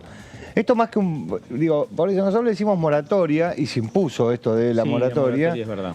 Pero es un plan de pago. Es un plan de pago. Es un plan de pago que hay ciertas críticas respecto de lo que terminó siendo. Porque, a ver, básicamente lo que dice es que habilita a aquellas personas que no tienen la cantidad de años de aporte jubilatorio para que entren, se jubilen y en el medio de la jubilación vayan pagando los años que deben, claro, con cuotas de hasta 120 cuotas, ¿sí? Claro. Entonces vos vas a tener ahí todo un proceso para poder pagar en 120 cuotas tu deuda con el ANSES. Lo mismo habilita para aquellos que le faltan 10 años para jubilarse y tienen deudas con la ANSES, habilita que uno vaya, entre en un plan de cuotas y regularice esa situación. Ahora, el punto de eso, me parece, es, por eso digo, no es una moratoria, porque el que va a tener que pagar sos vos en cuotas. Claro, directamente te van a descontar. Claro, digo, te van a descontar en el caso de que cobres la jubilación o en el caso de que seas un trabajador en actividad, vas a pagar vos en cuotas la deuda que se tiene. Ahora, ¿cuál es la crítica que se hace a este plan que se aprobó ayer? Primero, hay una crítica del PRO que tiene que ver con esta de diferenciar el mérito, el trabajo, de todo eso, que es el caso, por ejemplo, de aquellas personas que hicieron el aporte durante sus 30 años laborales y quedan igualados en el sentido de que entran al sistema jubilatorio, ¿no? Con aquellos que no tienen la totalidad de los 30 años de aporte. ¿Por qué? Porque el PRO dice, bueno, para ellos existe la PUAM, que es el 80% de la mínima, de la jubilación mínima, para aquellos que no terminaron de hacer los aportes. Para el resto de los que hicieron los aportes existe la jubilación en su totalidad. Claro. Esa es una de las críticas. La otra crítica tiene que ver con que acá el que se hace responsable de la falta de aportes es el individuo. O sea, en el caso de la Argentina, donde hay un 40% de trabajos informales, donde hay moratorias todo el tiempo para que las empresas paguen los aportes de sus trabajadores porque no los hicieron, acá, que esta es una crítica que hace la izquierda, lo que dicen es, bueno, se da vuelta la carga de la culpa, porque la culpa de no tener los aportes es del trabajador y no del empleador. Entonces ahora el trabajador es quien tiene que hacerse cargo de que el empleador no le hizo los aportes o que estuvo trabajando en la informalidad. Claro, es como que el Estado tendría que accionar contra ese empleador, que en algunos casos está identificado y en otros casos ya no está. Bueno, claro, pero ahí conviven, lo que pasa es que conviven las dos realidades, que es esta, la del 40% de la economía de la Argentina está en la informalidad. Entonces, al estar en la informalidad, no es que el empleador no cumple con los aportes patronales. No cumple. Y ahí, no cumple con nada. No cumple y ahí se acaba, la discusión. Entonces el Estado debería encontrar alguna forma para que todo ese sector de la economía popular, todo ese sector de la informalidad, pase a la formalidad y se empiecen a hacer los aportes. Vos fíjate, lo mismo sucede con aquellos que le faltan 10 años para jubilarse. La ley lo que hace les permite cancelar la deuda que tienen. Entonces, frente a eso, también el Estado podría accionar de diferentes maneras, que en vez de darse vuelta y decirle al trabajador, bueno, vos ocupate de cancelar la deuda, decirle al trabajador, bueno, contame cuál es tu recorrido laboral. ¿Quiénes fueron los que no te hicieron los aportes? ¿Por qué no te los hicieron? Todo eso, y ir sobre los empleadores. Pero bueno, esto se terminó aprobando, 134 votos positivos, 107 votos negativos. Sí.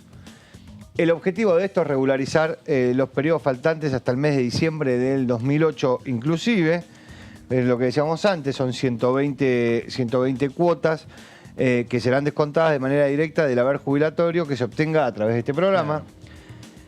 El pago mensual que se tiene que hacer sobre esto es el equivalente al 29% de la remuneración mínima imponible. Esto es en coincidencia con lo que aportan los trabajadores en actividad cuando se realizan sus aportes en tiempo y forma. Después lo otro es lo que permite esto de los 10 años que comentábamos hace un momento. Cuando vos te faltan 10 años para jubilarte, tenés 50 o 55 años, si sos mujer o si sos hombre, bueno, podés averiguar si tenés deuda previsional con la ANSES. Entonces vos decís, bueno, me faltan 10 años para jubilarme, pero yo debo 2 años de mi trabajo, de mi 20 años anteriores de aporte, debo 2 años. Bueno, voy y digo, bueno, lo puedo pagar en 2 cuotas, lo puedo pagar en 10 cuotas, lo puedo pagar en 120 cuotas esos 2 años. Entonces empezás a cancelar lo que te falta para cuando llegue tu edad jubilatoria tener los 30 años de aporte. Y podés ir adelantando también. Y podés ir adelantando. Esto también lo que hace es que de alguna manera lo que termina haciendo es que no desfinancia el sistema. Claro. Porque en realidad todos los que deben pagan. Absolutamente todos los que deben pagan. En el caso de que ya entres en la jubilación, todos los que deben pagan y los que le faltan jubilarse están pagando el doble. Claro. Si tienen deuda. Con lo cual, ahí la discusión de cuál es el costo, se habla del 0,02 del PBI, del 0,05 del PBI, dependiendo de quién haga las cuentas. Hay que tener en cuenta que en el caso de estas 800.000 personas que se jubilan este año, ya están dentro del presupuesto. Claro. O sea, ¿por qué? Porque la ANSES, lo explicó Raberta, dijo, bueno, yo lo que tomo es que todas las personas que están en edad jubilatoria se jubilan. Entonces yo hago cuentas respecto de los DNI, los quit de cada uno, y dicen, bueno, este año hay 800.000 personas que se jubilan, que van a cobrar la jubilación. Entonces, frente a eso, lo presupuesto. Bueno, eso fue lo que hizo Raberta con estas 800.000 personas que van a poder jubilarse a través de esta nueva ley. Me parece que ahí está, bueno, el pago será equivalente al 29% de la remuneración mínima imponible, en coincidencia con lo que aportan los trabajadores en actividad cuando se realizan su aporte en forma, como explicábamos recién. En la placa siguiente lo que vamos a poder ver es esto de los 10 años de anticipación. Te faltan 10 años para jubilarte, puedes averiguar que te faltan aportes. Si te faltan aportes, los puedes ir cancelando durante este periodo de 10 años. Sí, 120 cuotas son 10 años básicamente, con lo cual podés pagar una cuota por año y cancelar la deuda que tengas con la ANSES. Así cuando llega tu edad jubilatoria, 60, 65 años, te jubilás con los 30 años de aporte que exige la ley para que por lo menos entres en la jubilación. Esto tiene un alcance para más de 1.5 millones de personas en edad jubilatoria que no cuentan con los 30 años de aporte que exige la ley. De ese número, 906.000 tienen aportes, pero no son lo suficiente. Esto, 10 años de aporte, 15 años de aporte, 20 años de aporte. 680.000, un poquito más de 680.000, directamente no cuentan con aporte alguno. Entonces, de esta manera entrarían en el pago de cuotas de la totalidad del aporte. Y como decíamos recién, y podemos ver en la placa siguiente, el costo fiscal, esto era para el 2022, sería de un 0,02% del Producto Bruto, para el 2023 0,3% del Producto Bruto Interno. Esto, digo, también la cuenta está hecha sobre una estimación del Producto Bruto. Si crece el Producto Bruto, se achica este porcentaje. Entonces, también se va modificando lo que se adeuda. Finalmente se votó. Ahora queda solamente la reglamentación por parte del Poder Ejecutivo Nacional. Bueno, ahí estamos con este tema que es sumamente importante, interesante, que se podía haber prorrogado en algunos casos hasta por decreto, como venía prorrogándose por parte del Poder Ejecutivo Nacional, pero se interpretó también desde el Ejecutivo, desde el Congreso, que generaba una mayor tranquilidad para los futuros jubilados que haya una ley. Por ley es diferente a una norma que pueda dictar momentáneamente el Poder Ejecutivo. Ese como uno de los temas. Se abren nuevos capítulos respecto a cómo van a ser las discusiones sobre los diferentes proyectos que va a tener que discutir la Cámara de Diputados de aquí en adelante, que va a tener una discusión ya central, que es el juicio político a la Corte Suprema de Justicia, que sigue siendo uno de los debates desde el punto de vista político o parlamentario más trascendentales que está teniendo por estas horas el Congreso Nacional. Martín, por lo general los jueves se están haciendo reuniones de la comisión, mañana va a haber reunión de asesores, no reunión de los diputados nacionales, pero sí ya en las próximas semanas se retoma el tratamiento del juicio político y por lo tanto también las discusiones y los cruces entre oficialismo y oposición.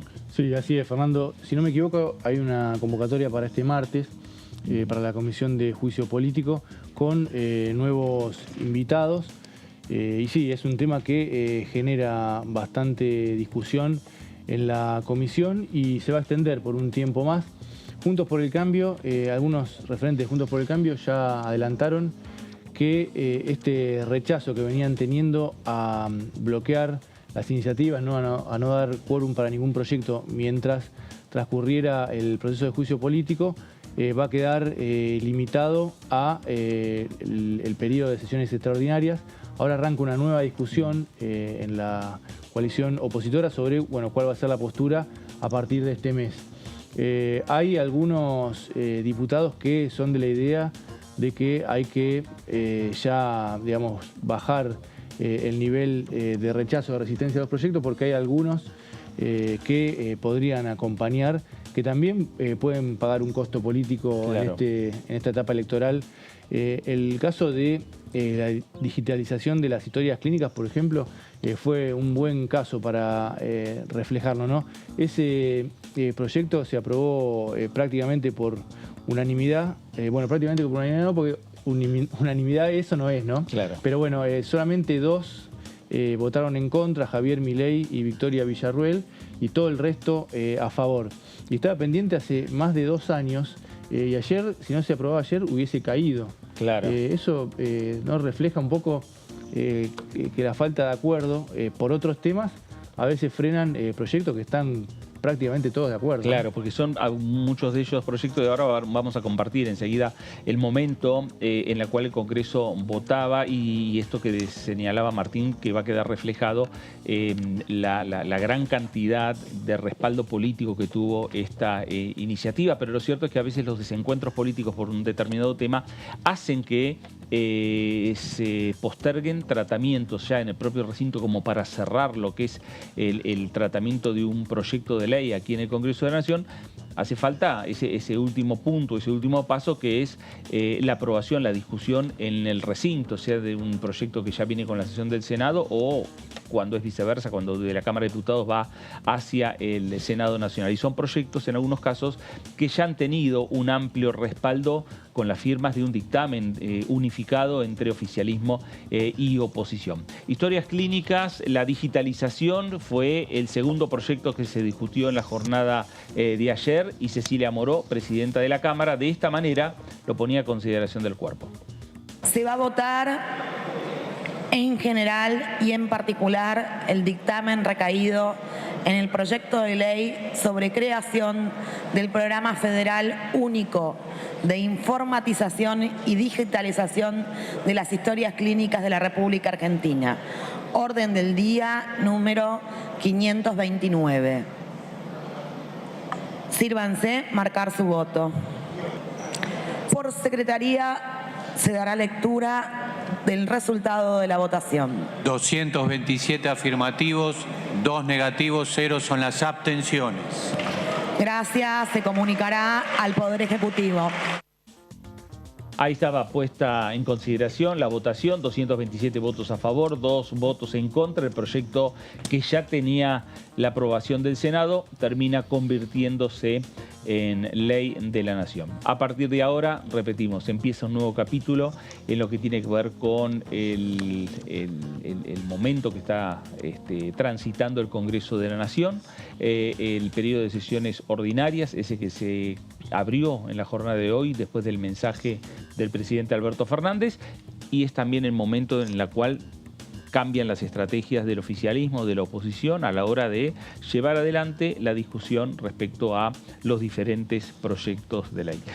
Vamos a hablar nuevamente de lo que fue dejando la presencia del presidente Alberto Fernández hoy en el Congreso. 2 horas justa el discurso presidencial, con ejes en lo que tiene que ver con la gestión, desde los comienzos de su gestión, pasando por la pandemia, la invasión de Rusia a Ucrania, las consecuencias para todo el mundo y obviamente en particular para la República Argentina, las políticas públicas en las diferentes áreas de gobierno, y cerró con la situación planteada que está atravesando el día de hoy del Congreso, que tiene que ver con esta discusión entre el Poder Ejecutivo, la Corte Suprema de Justicia, el Frente de Todos, el avance con el pedido de juicio político y además lo que ha generado también reacciones desde la oposición. Algunos sectores de la oposición, algunos diputados nacionales, algunos senadores nacionales se han levantado del recinto, se han retirado, planteando y cuestionando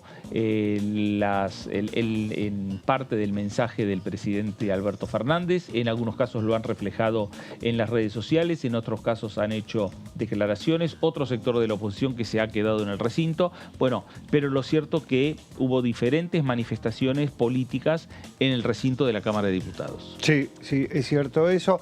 Vos lo que tenías, esto de las reacciones que tuvieron los diputados de la oposición, los diputados del oficialismo también, digo, un arranque tibio, sí, bastante tibio, con aplausos bastante cortos, bastante acotados, que se fue incrementando mientras el discurso iba elevando el tono. Claro. Mientras el presidente iba elevando el tono en el discurso, el oficialismo también iba elevando el tono en los aplausos.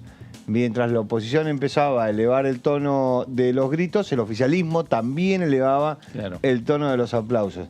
Digo, en los últimos años de las asambleas legislativas fueron marcando esto. Este año lo que se vio es eso, un oficialismo que acompañó primero con distancia al presidente y después como que fue entrando el clima, el discurso presidencial y la reacción de los diputados y senadores del Frente de Todos. Siempre sucede en la historia parlamentaria que una atención especial es cuando el presidente da su primer discurso ante la Asamblea Legislativa, y otra atención es cuando da el último discurso. En este caso el cuarto. Puede ser reelecto, podrá ir a la reelección, puede ir a la reelección, puede llegar a ser reelecto y se abrirá un nuevo periodo. Bueno, el primer discurso es lo que va a hacer. Claro. Y el último discurso, como el que escuchamos hoy, tiene mucho más de balance de gestión. Exactamente. Y mucho menos de lo que va a hacer. Le queda hasta el 10 de diciembre a Alberto Fernández, digo, para terminar este mandato. Después veremos si se presenta. Que lo mismo habrá sucedido o sucede cuando los gobernadores abren su periodo de decisiones legislativas. Horas antes, el jefe de gobierno, Horacio Rodríguez Larreta, quien no tiene posibilidades de reelección, dio su último discurso en la legislatura y hizo un balance de gestión, básicamente. Exactamente. Porque él no puede ser reelecto y dijo, bueno, este es mi último discurso en la legislatura. Lo mismo le sucede a los gobernadores, como bien decías.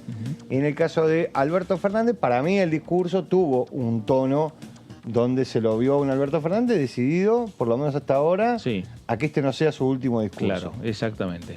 Por lo menos me parece que el balance de gestión que mostró, la postura que tomó respecto de varios temas es la de, bueno, no es que termino el 10 de diciembre y vuelvo a mi casa, a mi departamento en Puerto Madero, sino que Me parece que por lo menos hoy sigue pensando en quedarse en la Quinta de Olivos. Bueno, y también desde el punto de vista político se esperan siempre, en el caso de Frente de Todos, se esperan definiciones, ¿no, Martín? Respecto a quiénes pueden llegar a ser candidatos o precandidatos para la presidencia. Lo mismo, hay un panorama un poco más claro, parece, en Juntos por el Cambio, ¿no? Con el lanzamiento que ya hizo Horacio Rodríguez Larreta, con el lanzamiento anunciado que va a hacer en los próximos días el gobernador de la provincia de Jujuy, que también ya anunció quién puede llegar a ser su reemplazo, o por lo menos que va a postular, ¿no? Sí, Gerardo Morales se va a lanzar el 15 de marzo en un teatro porteño, en el Gran Rex, ¿no? Lo podemos decir. Sí. Y bueno, ya se suma, como decías, Fernando, a Rodríguez Larreta. Está, aunque no lo oficializó, Patricia Bullrich, se mueve como precandidata también. María Eugenia Vidal en el PRO, Facundo Manes. Bueno, también está bastante abierto, no más allá de que ellos anuncian sus intenciones de ser precandidatos, está bastante abierto porque está todavía la ambigüedad de la decisión de Mauricio Macri, claro, que tiene una centralidad importante en el PRO y en Juntos por el Cambio. Bueno, del mismo modo, en el Frente de Todos se espera la decisión de Cristina Kirchner, más allá de que ella dijo que no va a ser candidata. Bueno, sabemos, ¿no? Hay una suerte de operativo clamor, un pedido de un sector del Frente de Todos para que ella revea esa decisión. Hubo algunos volantes, ¿no?, que aparecieron en el inicio, antes de que hablara Alberto Fernández, en ese sentido. Hubo algo de movilización también para apoyar al presidente. Hubo una discusión en la previa, ¿no? Parecía que no iba a haber. No quiso el presidente que se repitiera esa imagen de algunos 1 de marzo con Mauricio Macri, ¿no? Que no estaba la Plaza de Mayo, la Plaza de los Dos Congresos, perdón, vacía. Vacía, sí, todo el recorrido vacío. Sí, así que hubo a último momento una movilización moderada. Claro, exactamente. Bueno, y también hubo un mensaje por parte del presidente Alberto Fernández y lo que plantea en algunos casos que tienen que ver con pedirle al Congreso la discusión de diferentes proyectos de ley, como por ejemplo el proyecto de ley de agroindustria, un tema que está pendiente, que lo hablábamos antes con el diputado Casareto, que en los próximos días se va a volver a presentar este proyecto de ley de agroindustria, que ya se discutió varias veces en plenario de comisiones, entre 3 comisiones por lo menos, para ver si se puede ir consensuando e ir avanzando. Y sobre el tema industrial habló también Alberto Fernández en su mensaje al Congreso de la Nación. En 2022, la actividad industrial creció 4,5% respecto de 2021 y muestra un crecimiento del 12,1% si lo comparamos con el año 2019. La industria encadenó 15 meses de subas continuas y el empleo industrial alcanza el nivel más alto desde junio de 2018, acumulando 29 meses consecutivos de expansión, registrando más de 86.000 nuevos puestos de trabajo en la industria con relación a diciembre de 2019. En la industria automotriz, por ejemplo, se observó en 2022 un incremento del 23,4% en relación a 2021 y del 70,5% respecto del 2019. Es el más alto desde el 2015. Las estimaciones del sector proyectan para el 2023 un crecimiento del orden de entre el 10 y el 15% en la producción. En el sector de prendas de vestir, cuero y calzado, a noviembre del 2022 se registró la 21ª suba interanual consecutiva con una producción del 45,8% superior a la del 2019. Para el mismo mes, noviembre del 2022, la siderurgia registró un incremento del 28,4% respecto a 2019. La producción de alimentos es 13,1% mayor que en 2019 y las de maquinarias y equipos el 45,6% por encima del 2019. En 2022, el consumo interno de cemento totalizó 12.800.000 toneladas. Se expandió 7,3% en relación al año anterior y 17,1% frente a 2019. De esta manera, el consumo acumulado del año fue el mayor desde 2004. La recuperación también fue muy fuerte en las pymes industriales, con la utilización de la capacidad instalada industrial y la rentabilidad industrial pyme en su mayor nivel en más de 3 años. Bueno, ahí estaba el presidente Alberto Fernández, indicadores que tienen que ver con lo económico, indicadores que tienen que ver con la industria en la República Argentina, a lo largo tomando su periodo presidencial, o por lo menos lo que lleva hasta ahora, indicadores positivos, es lo que marcó el presidente, y que en ese momento se marcó, y lo notábamos, en el tono moderado, ¿no? Cuando él arrancó el discurso, dijo que hubo cuestionamientos a su estilo moderado, y que su estilo moderado lo llevó a enfrentar la pandemia, a enfrentar consecuencias respecto al conflicto bélico entre Rusia y Ucrania, a enfrentar el Fondo Monetario Internacional y a enfrentar en definitiva también y a mostrar estos indicadores. Cuando salió de ese estilo moderado es cuando habló de la Corte Suprema, y cuando habló de la justicia. Esa referencia al estilo moderado tenemos que leerla exclusivamente hacia la interna del Frente de Todos, ¿no? Porque en Juntos por el Cambio no lo cuestionaron por muchas cosas, pero no por moderado a Alberto Fernández, ¿no? Además, ni siquiera desde el inicio. Lo catalogan como un patotero en Juntos por el Cambio, digo, desde su forma de hablar, su accionar. ¿Se acuerdan que lo señalaba, después que pasó de señalar? Digo, nunca lo tuvieron como un moderado al presidente. Claro. Es cierto lo que dice Martín, es más para adentro que para afuera. Claro, y hubo mensajes, los presidentes, los políticos, y en este caso obviamente el jefe de Estado, Alberto Fernández, habla para afuera y habla para adentro de su propia fuerza. Que a pesar de las diferencias que se ven, ahí hay que coincidir mucho con Casareto, porque los 118 diputados estuvieron en el recinto a pesar de diferencias respecto a situaciones internas en cada una de las provincias.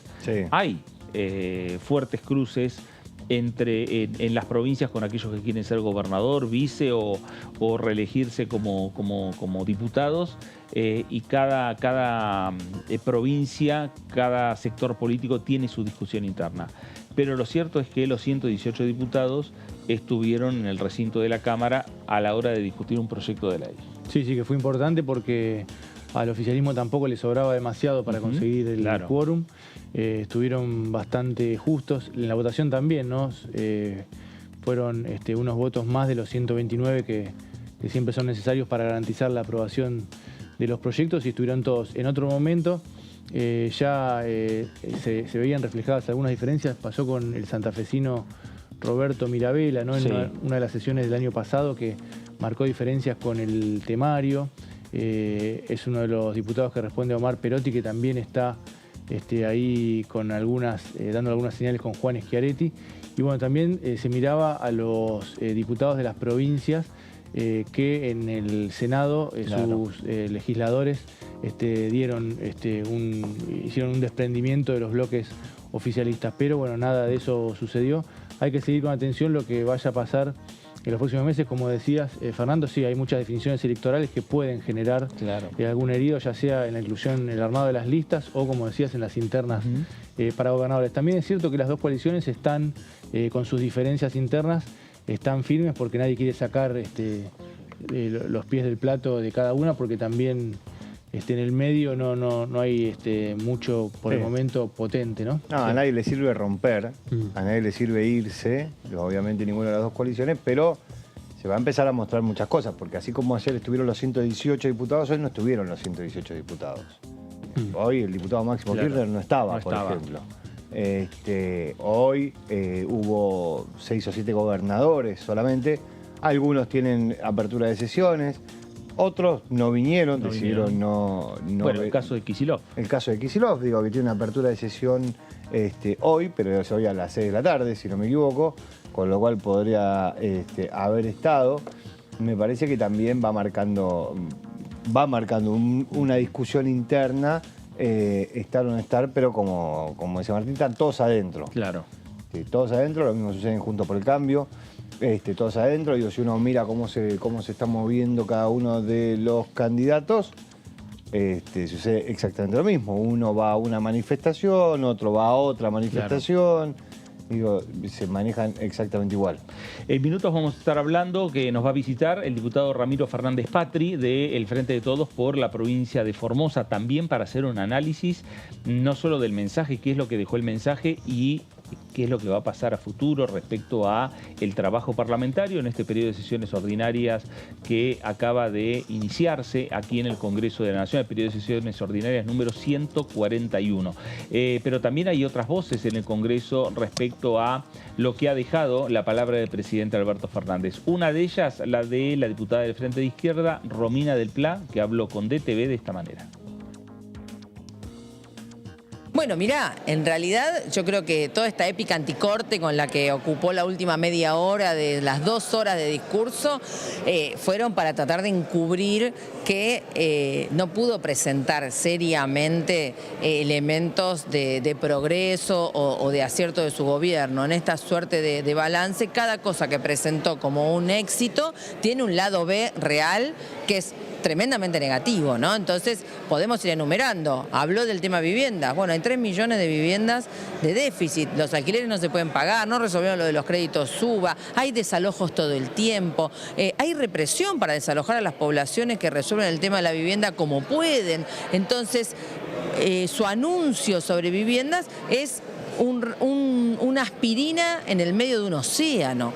Y entonces, con todos los temas ocurrió exactamente lo mismo. Por ejemplo, el tema del FMI lo mencionó como al pasar, como si se hubiera plantado en algo al FMI, y lo que está siguiendo es el libreto del fondo, es el ajuste, es el achique del déficit fiscal, es la reducción del gasto público, y entonces las consecuencias reales que tenemos son las de la aplicación de esa política, bajas en los planes sociales completamente injustificadas, ajuste en los principales presupuestos, y entonces no hay mucho que mostrar. Por eso la cuestión está de traer personas individuales para ejemplificar algún progreso es para ocultar los miles y miles y miles que están en la situación completamente contraria.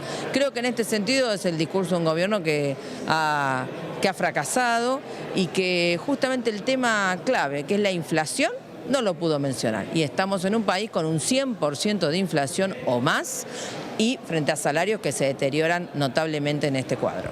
Con respecto a lo que habló de la Corte también, que se justo mencionó en este caso y que estaba con la presencia en este caso, presidente y vicepresidente de la Corte, bueno, ¿qué sucede cuál es la opinión también desde su espacio político, pensando que se está llevando a cabo una comisión de juicio político? Bueno, en realidad toda la crítica a la justicia elude un tema fundamental. ¿Cuál es? Que el nombramiento de los jueces, de los cortesanos y de los fiscales es responsabilidad del Senado y luego en algunos casos del Consejo de la Magistratura, donde el peronismo tiene mayoría hace 40 años. No pueden hacerse los distraídos sobre la composición de esta Corte. La pelea actual y esta suerte de enfrentamiento que tuvieron acá con el berrinche de Juntos por el Cambio, en realidad demuestra que por lo que están pujando es por el control de la justicia para garantizarse unos y otros impunidad. Nosotros estamos en las antípodas de eso. Por supuesto que hay reformas de la justicia que hay que hacer, pero reformas de fondo.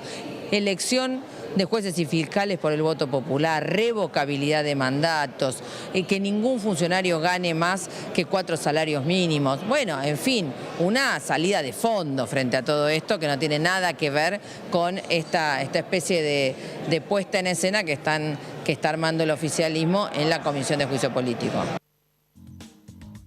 Bueno, ahí estaba la diputada nacional Romina del Pla, del Frente de Izquierda, del Partido Obrero, haciendo su análisis, su balance de lo que fue y lo que dejó el mensaje del presidente Alberto Fernández ante la Asamblea Legislativa. Diputado Ramiro Fernández Patri, ¿cómo le va? Gracias por visitarnos. Muy buenas tardes, Fernando, a vos y a todo el equipo acá del piso. Gracias por la invitación. Bueno, hoy tuvo un problema el diputado Fernández Patri, porque mientras esperaba que llegue Alberto Fernández a la apertura de sesiones, el gobernador de Formosa, Gildo Infran, hacía su apertura. en la provincia, ¿no? Sí, eso, le ha sucedido, también ha sucedido con los diputados que representan a la provincia del Chaco, al pueblo de la provincia del Chaco. Hoy también abrió Capitanich, la ciudad de Buenos Aires también. Así es. Bueno, sí, en la provincia de Formosa, por mandato constitucional, los 1 de marzo inician los periodos de sesiones ordinarias y el gobernador estila aproximadamente a las 10 de la mañana a dar inicio a su discurso, así que a él prácticamente se le hace imposible poder participar presencialmente en la Asamblea Legislativa Nacional. Y bueno, y sus diputados obviamente siempre estamos iniciando acá, escuchando lo que está pasando en Formosa, que por cierto ha hecho un discurso muy positivo, un discurso donde él siempre hace una contextualización de lo que ha pasado en el mundo y a partir de ahí de lo que hemos logrado los formoseños.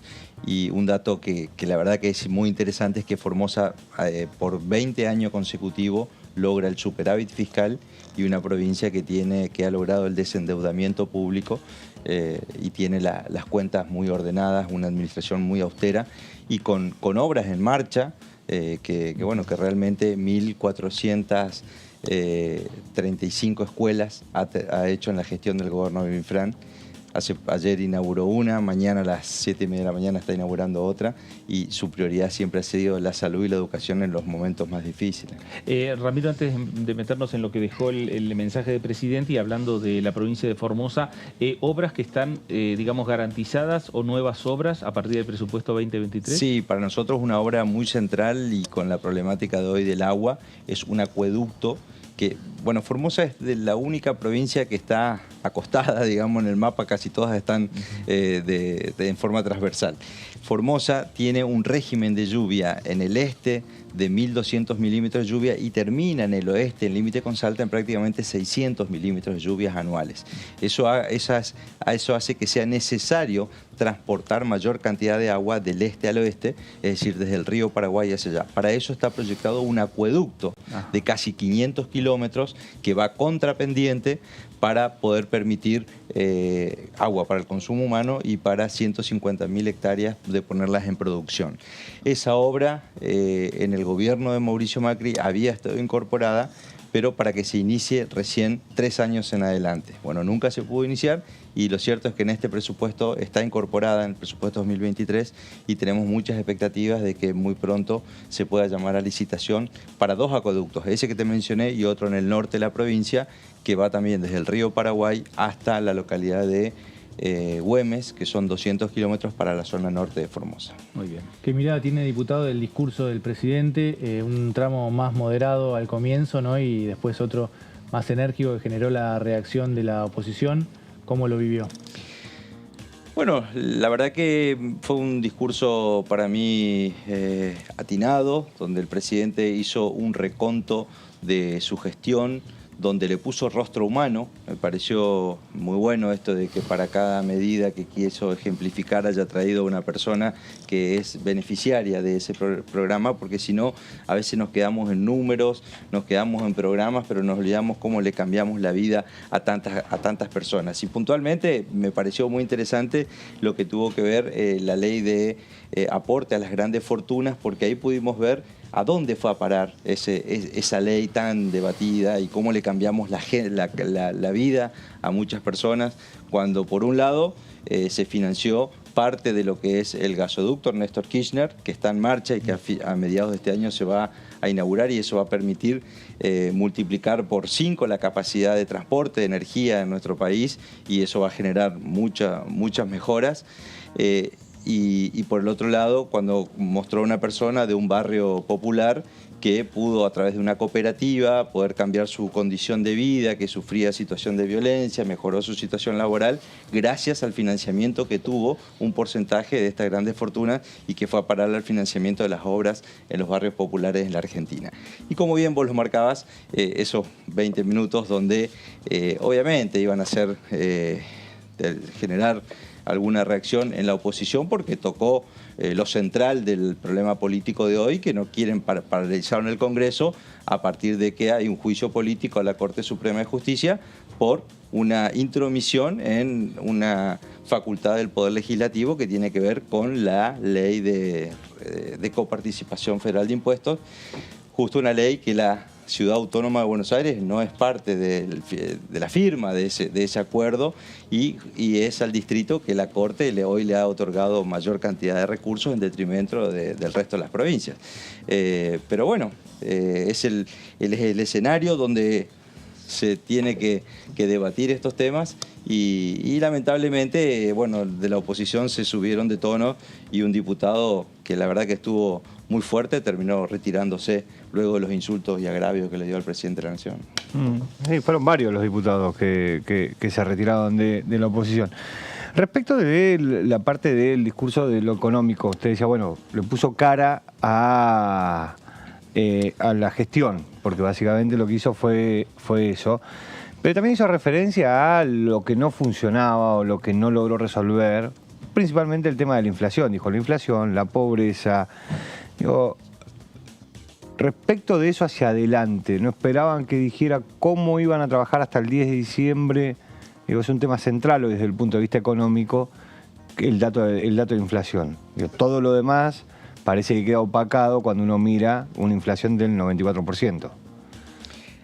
Bueno, yo creo que lo que tenemos que tener claro es algo que lo venimos marcando. La inflación es un fenómeno multicausal, no es un fenómeno que solamente depende de lo que le llamamos la maquinita, que es la cantidad de dinero circulando, sino que básicamente algo muy importante tiene que ver con que la canasta de bienes y servicios que produce la Argentina sea cada vez mayor y que sea cada vez de mayor valor agregado. Y creo que a eso se refirió gran parte del discurso del presidente de la Nación cuando él habló de la aumento, por ejemplo, el récord exportable que tuvo la Argentina con un superávit de 7.000 millones de dólares, cuando habló del empleo industrial, la capacidad industrial que ha mejorado, la industria textil y de la marroquinería con un 45% de crecimiento interanual en el último año.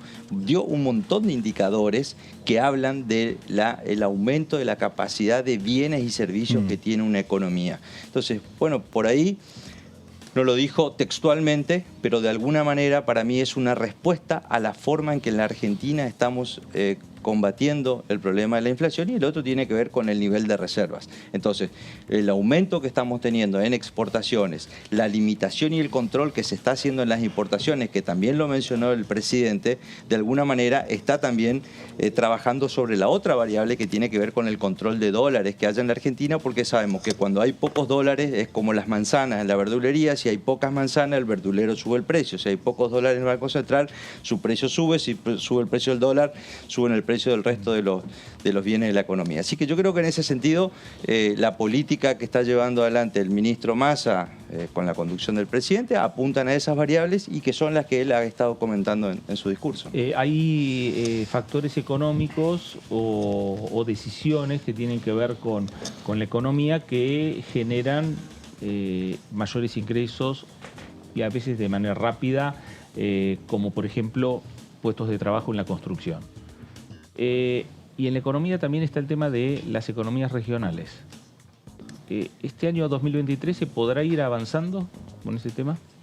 Bien, las dos cosas me parecen acertadas, Fernando. Es decir, el plan de obra pública que lleva adelante el presidente también responde a esta problemática, porque en viviendas nada más, 100.000 viviendas dijo que van a terminar de entregar, 140.000 que están en construcción y 88.000 créditos para las personas que quisieron acceder al Procrear. Eso es industria de industrias, la construcción, y genera un movimiento muy importante. Y para las economías regionales, si bien no lo anunció todavía el presidente, estamos trabajando, y yo lo he comentado en algún momento con ustedes, y ustedes saben que el año pasado nos reunimos en varias ocasiones en la Comisión de Economías Regionales, donde hicimos una mesa donde vinieron los actores, y estamos ya con un proyecto de ley terminado que está hoy en manos del Ejecutivo, que lo que busca es darle respuesta no solamente a esta gran fábrica de producción y de dólares que tiene la Argentina, y que lo mencionó también cuando dijo que 42 millones de hectáreas en producción y 142 millones de de toneladas de oleaginosas se produjeron en la Argentina. Bueno, pero eso no son las economías regionales. Eso es la producción del centro de la Argentina, que es la que genera los dólares. Nosotros estamos hablando de la periferia, de lo que son las que tienen alto impacto en mano de obra, claro, la que tienen valor agregado mucho más alto. Estamos hablando de un aceite de limón, estamos hablando de los vinos, estamos hablando de la yerba mate. Bueno, y en ese sentido, nosotros estamos trabajando en una ley junto con el Ejecutivo y el sector legislativo, incluso de las distintas bancadas, para darle respuesta en que haya un crédito fiscal para capacitación de recursos humanos, para tecnificación, que hayan también una disminución en los aportes patronales para el empleo joven, para entre 18 y 35 años, y fomentarlos en las economías regionales, y de esa manera ir incentivando también a que ellos puedan tener mayor capacidad de exportación y, bueno, y aporte de dólares en la Argentina. Un capítulo especial que estamos trabajando con recursos humanos, lo que tiene que ver con los trabajadores que se les llaman golondrinas o trabajadores temporarios, también de ir pudiendo darle solución a ese sector y, bueno, que ayude a que vayan complementándose las economías regionales con esta gran locomotora que tenemos de la pampa húmeda con las oleaginosas.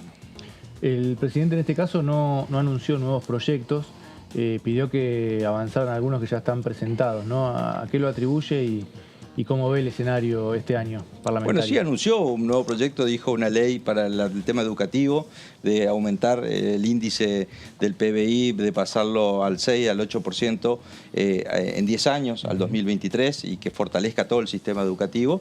Y bueno, y sí, mencionó otras leyes que tendríamos que avanzar, como la ley de agrobioindustrias, que también es una ley que va a ayudar mucho a los complejos exportadores argentinos, y mencionó también la ley... La creación de universidades.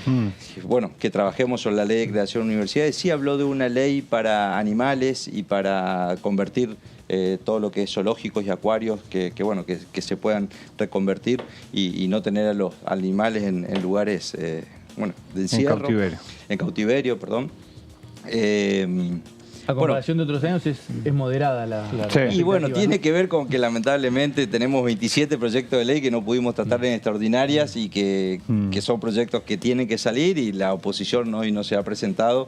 Entonces yo creo que hablar de muchas más leyes cuando todavía tenemos muchos por tratar, me parece que no hubiera sido lo más atinado. ¿Hay alguna que el gobernador de su provincia le haya dicho, de estas 27 que hay, que quedaron, fijémonos en esta, apurémonos en esta?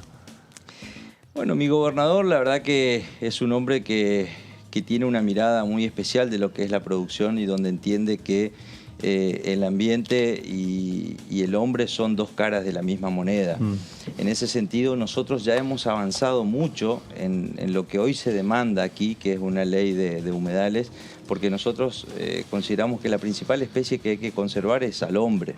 Y al hombre hay que darle posibilidades de medio de trabajo al tiempo que hay que cuidar el ambiente y cuidar los humedales. Como Formosa tiene bastantes humedales, nosotros tenemos una ley de ordenamiento territorial y que ya hemos avanzado mucho en eso. Entonces, en ese sentido, nosotros siempre decimos que tomen los ejemplos que tenemos las provincias para que las leyes nacionales no nos impidan a nosotros avanzar con esta forma de producir y que nos hagan retroceder, sino que sean leyes que entiendan el espíritu de lo que estamos haciendo en nuestras provincias.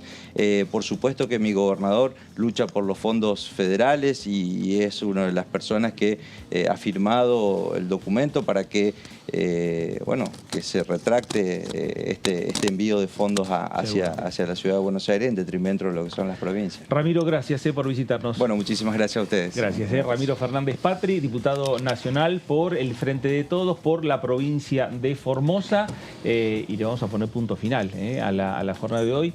David, Martín, gracias. Gracias, buenas tardes. A usted también, gracias por estar ahí. Esto fue el análisis por aquí, por DTV. Gracias, nos reencontramos.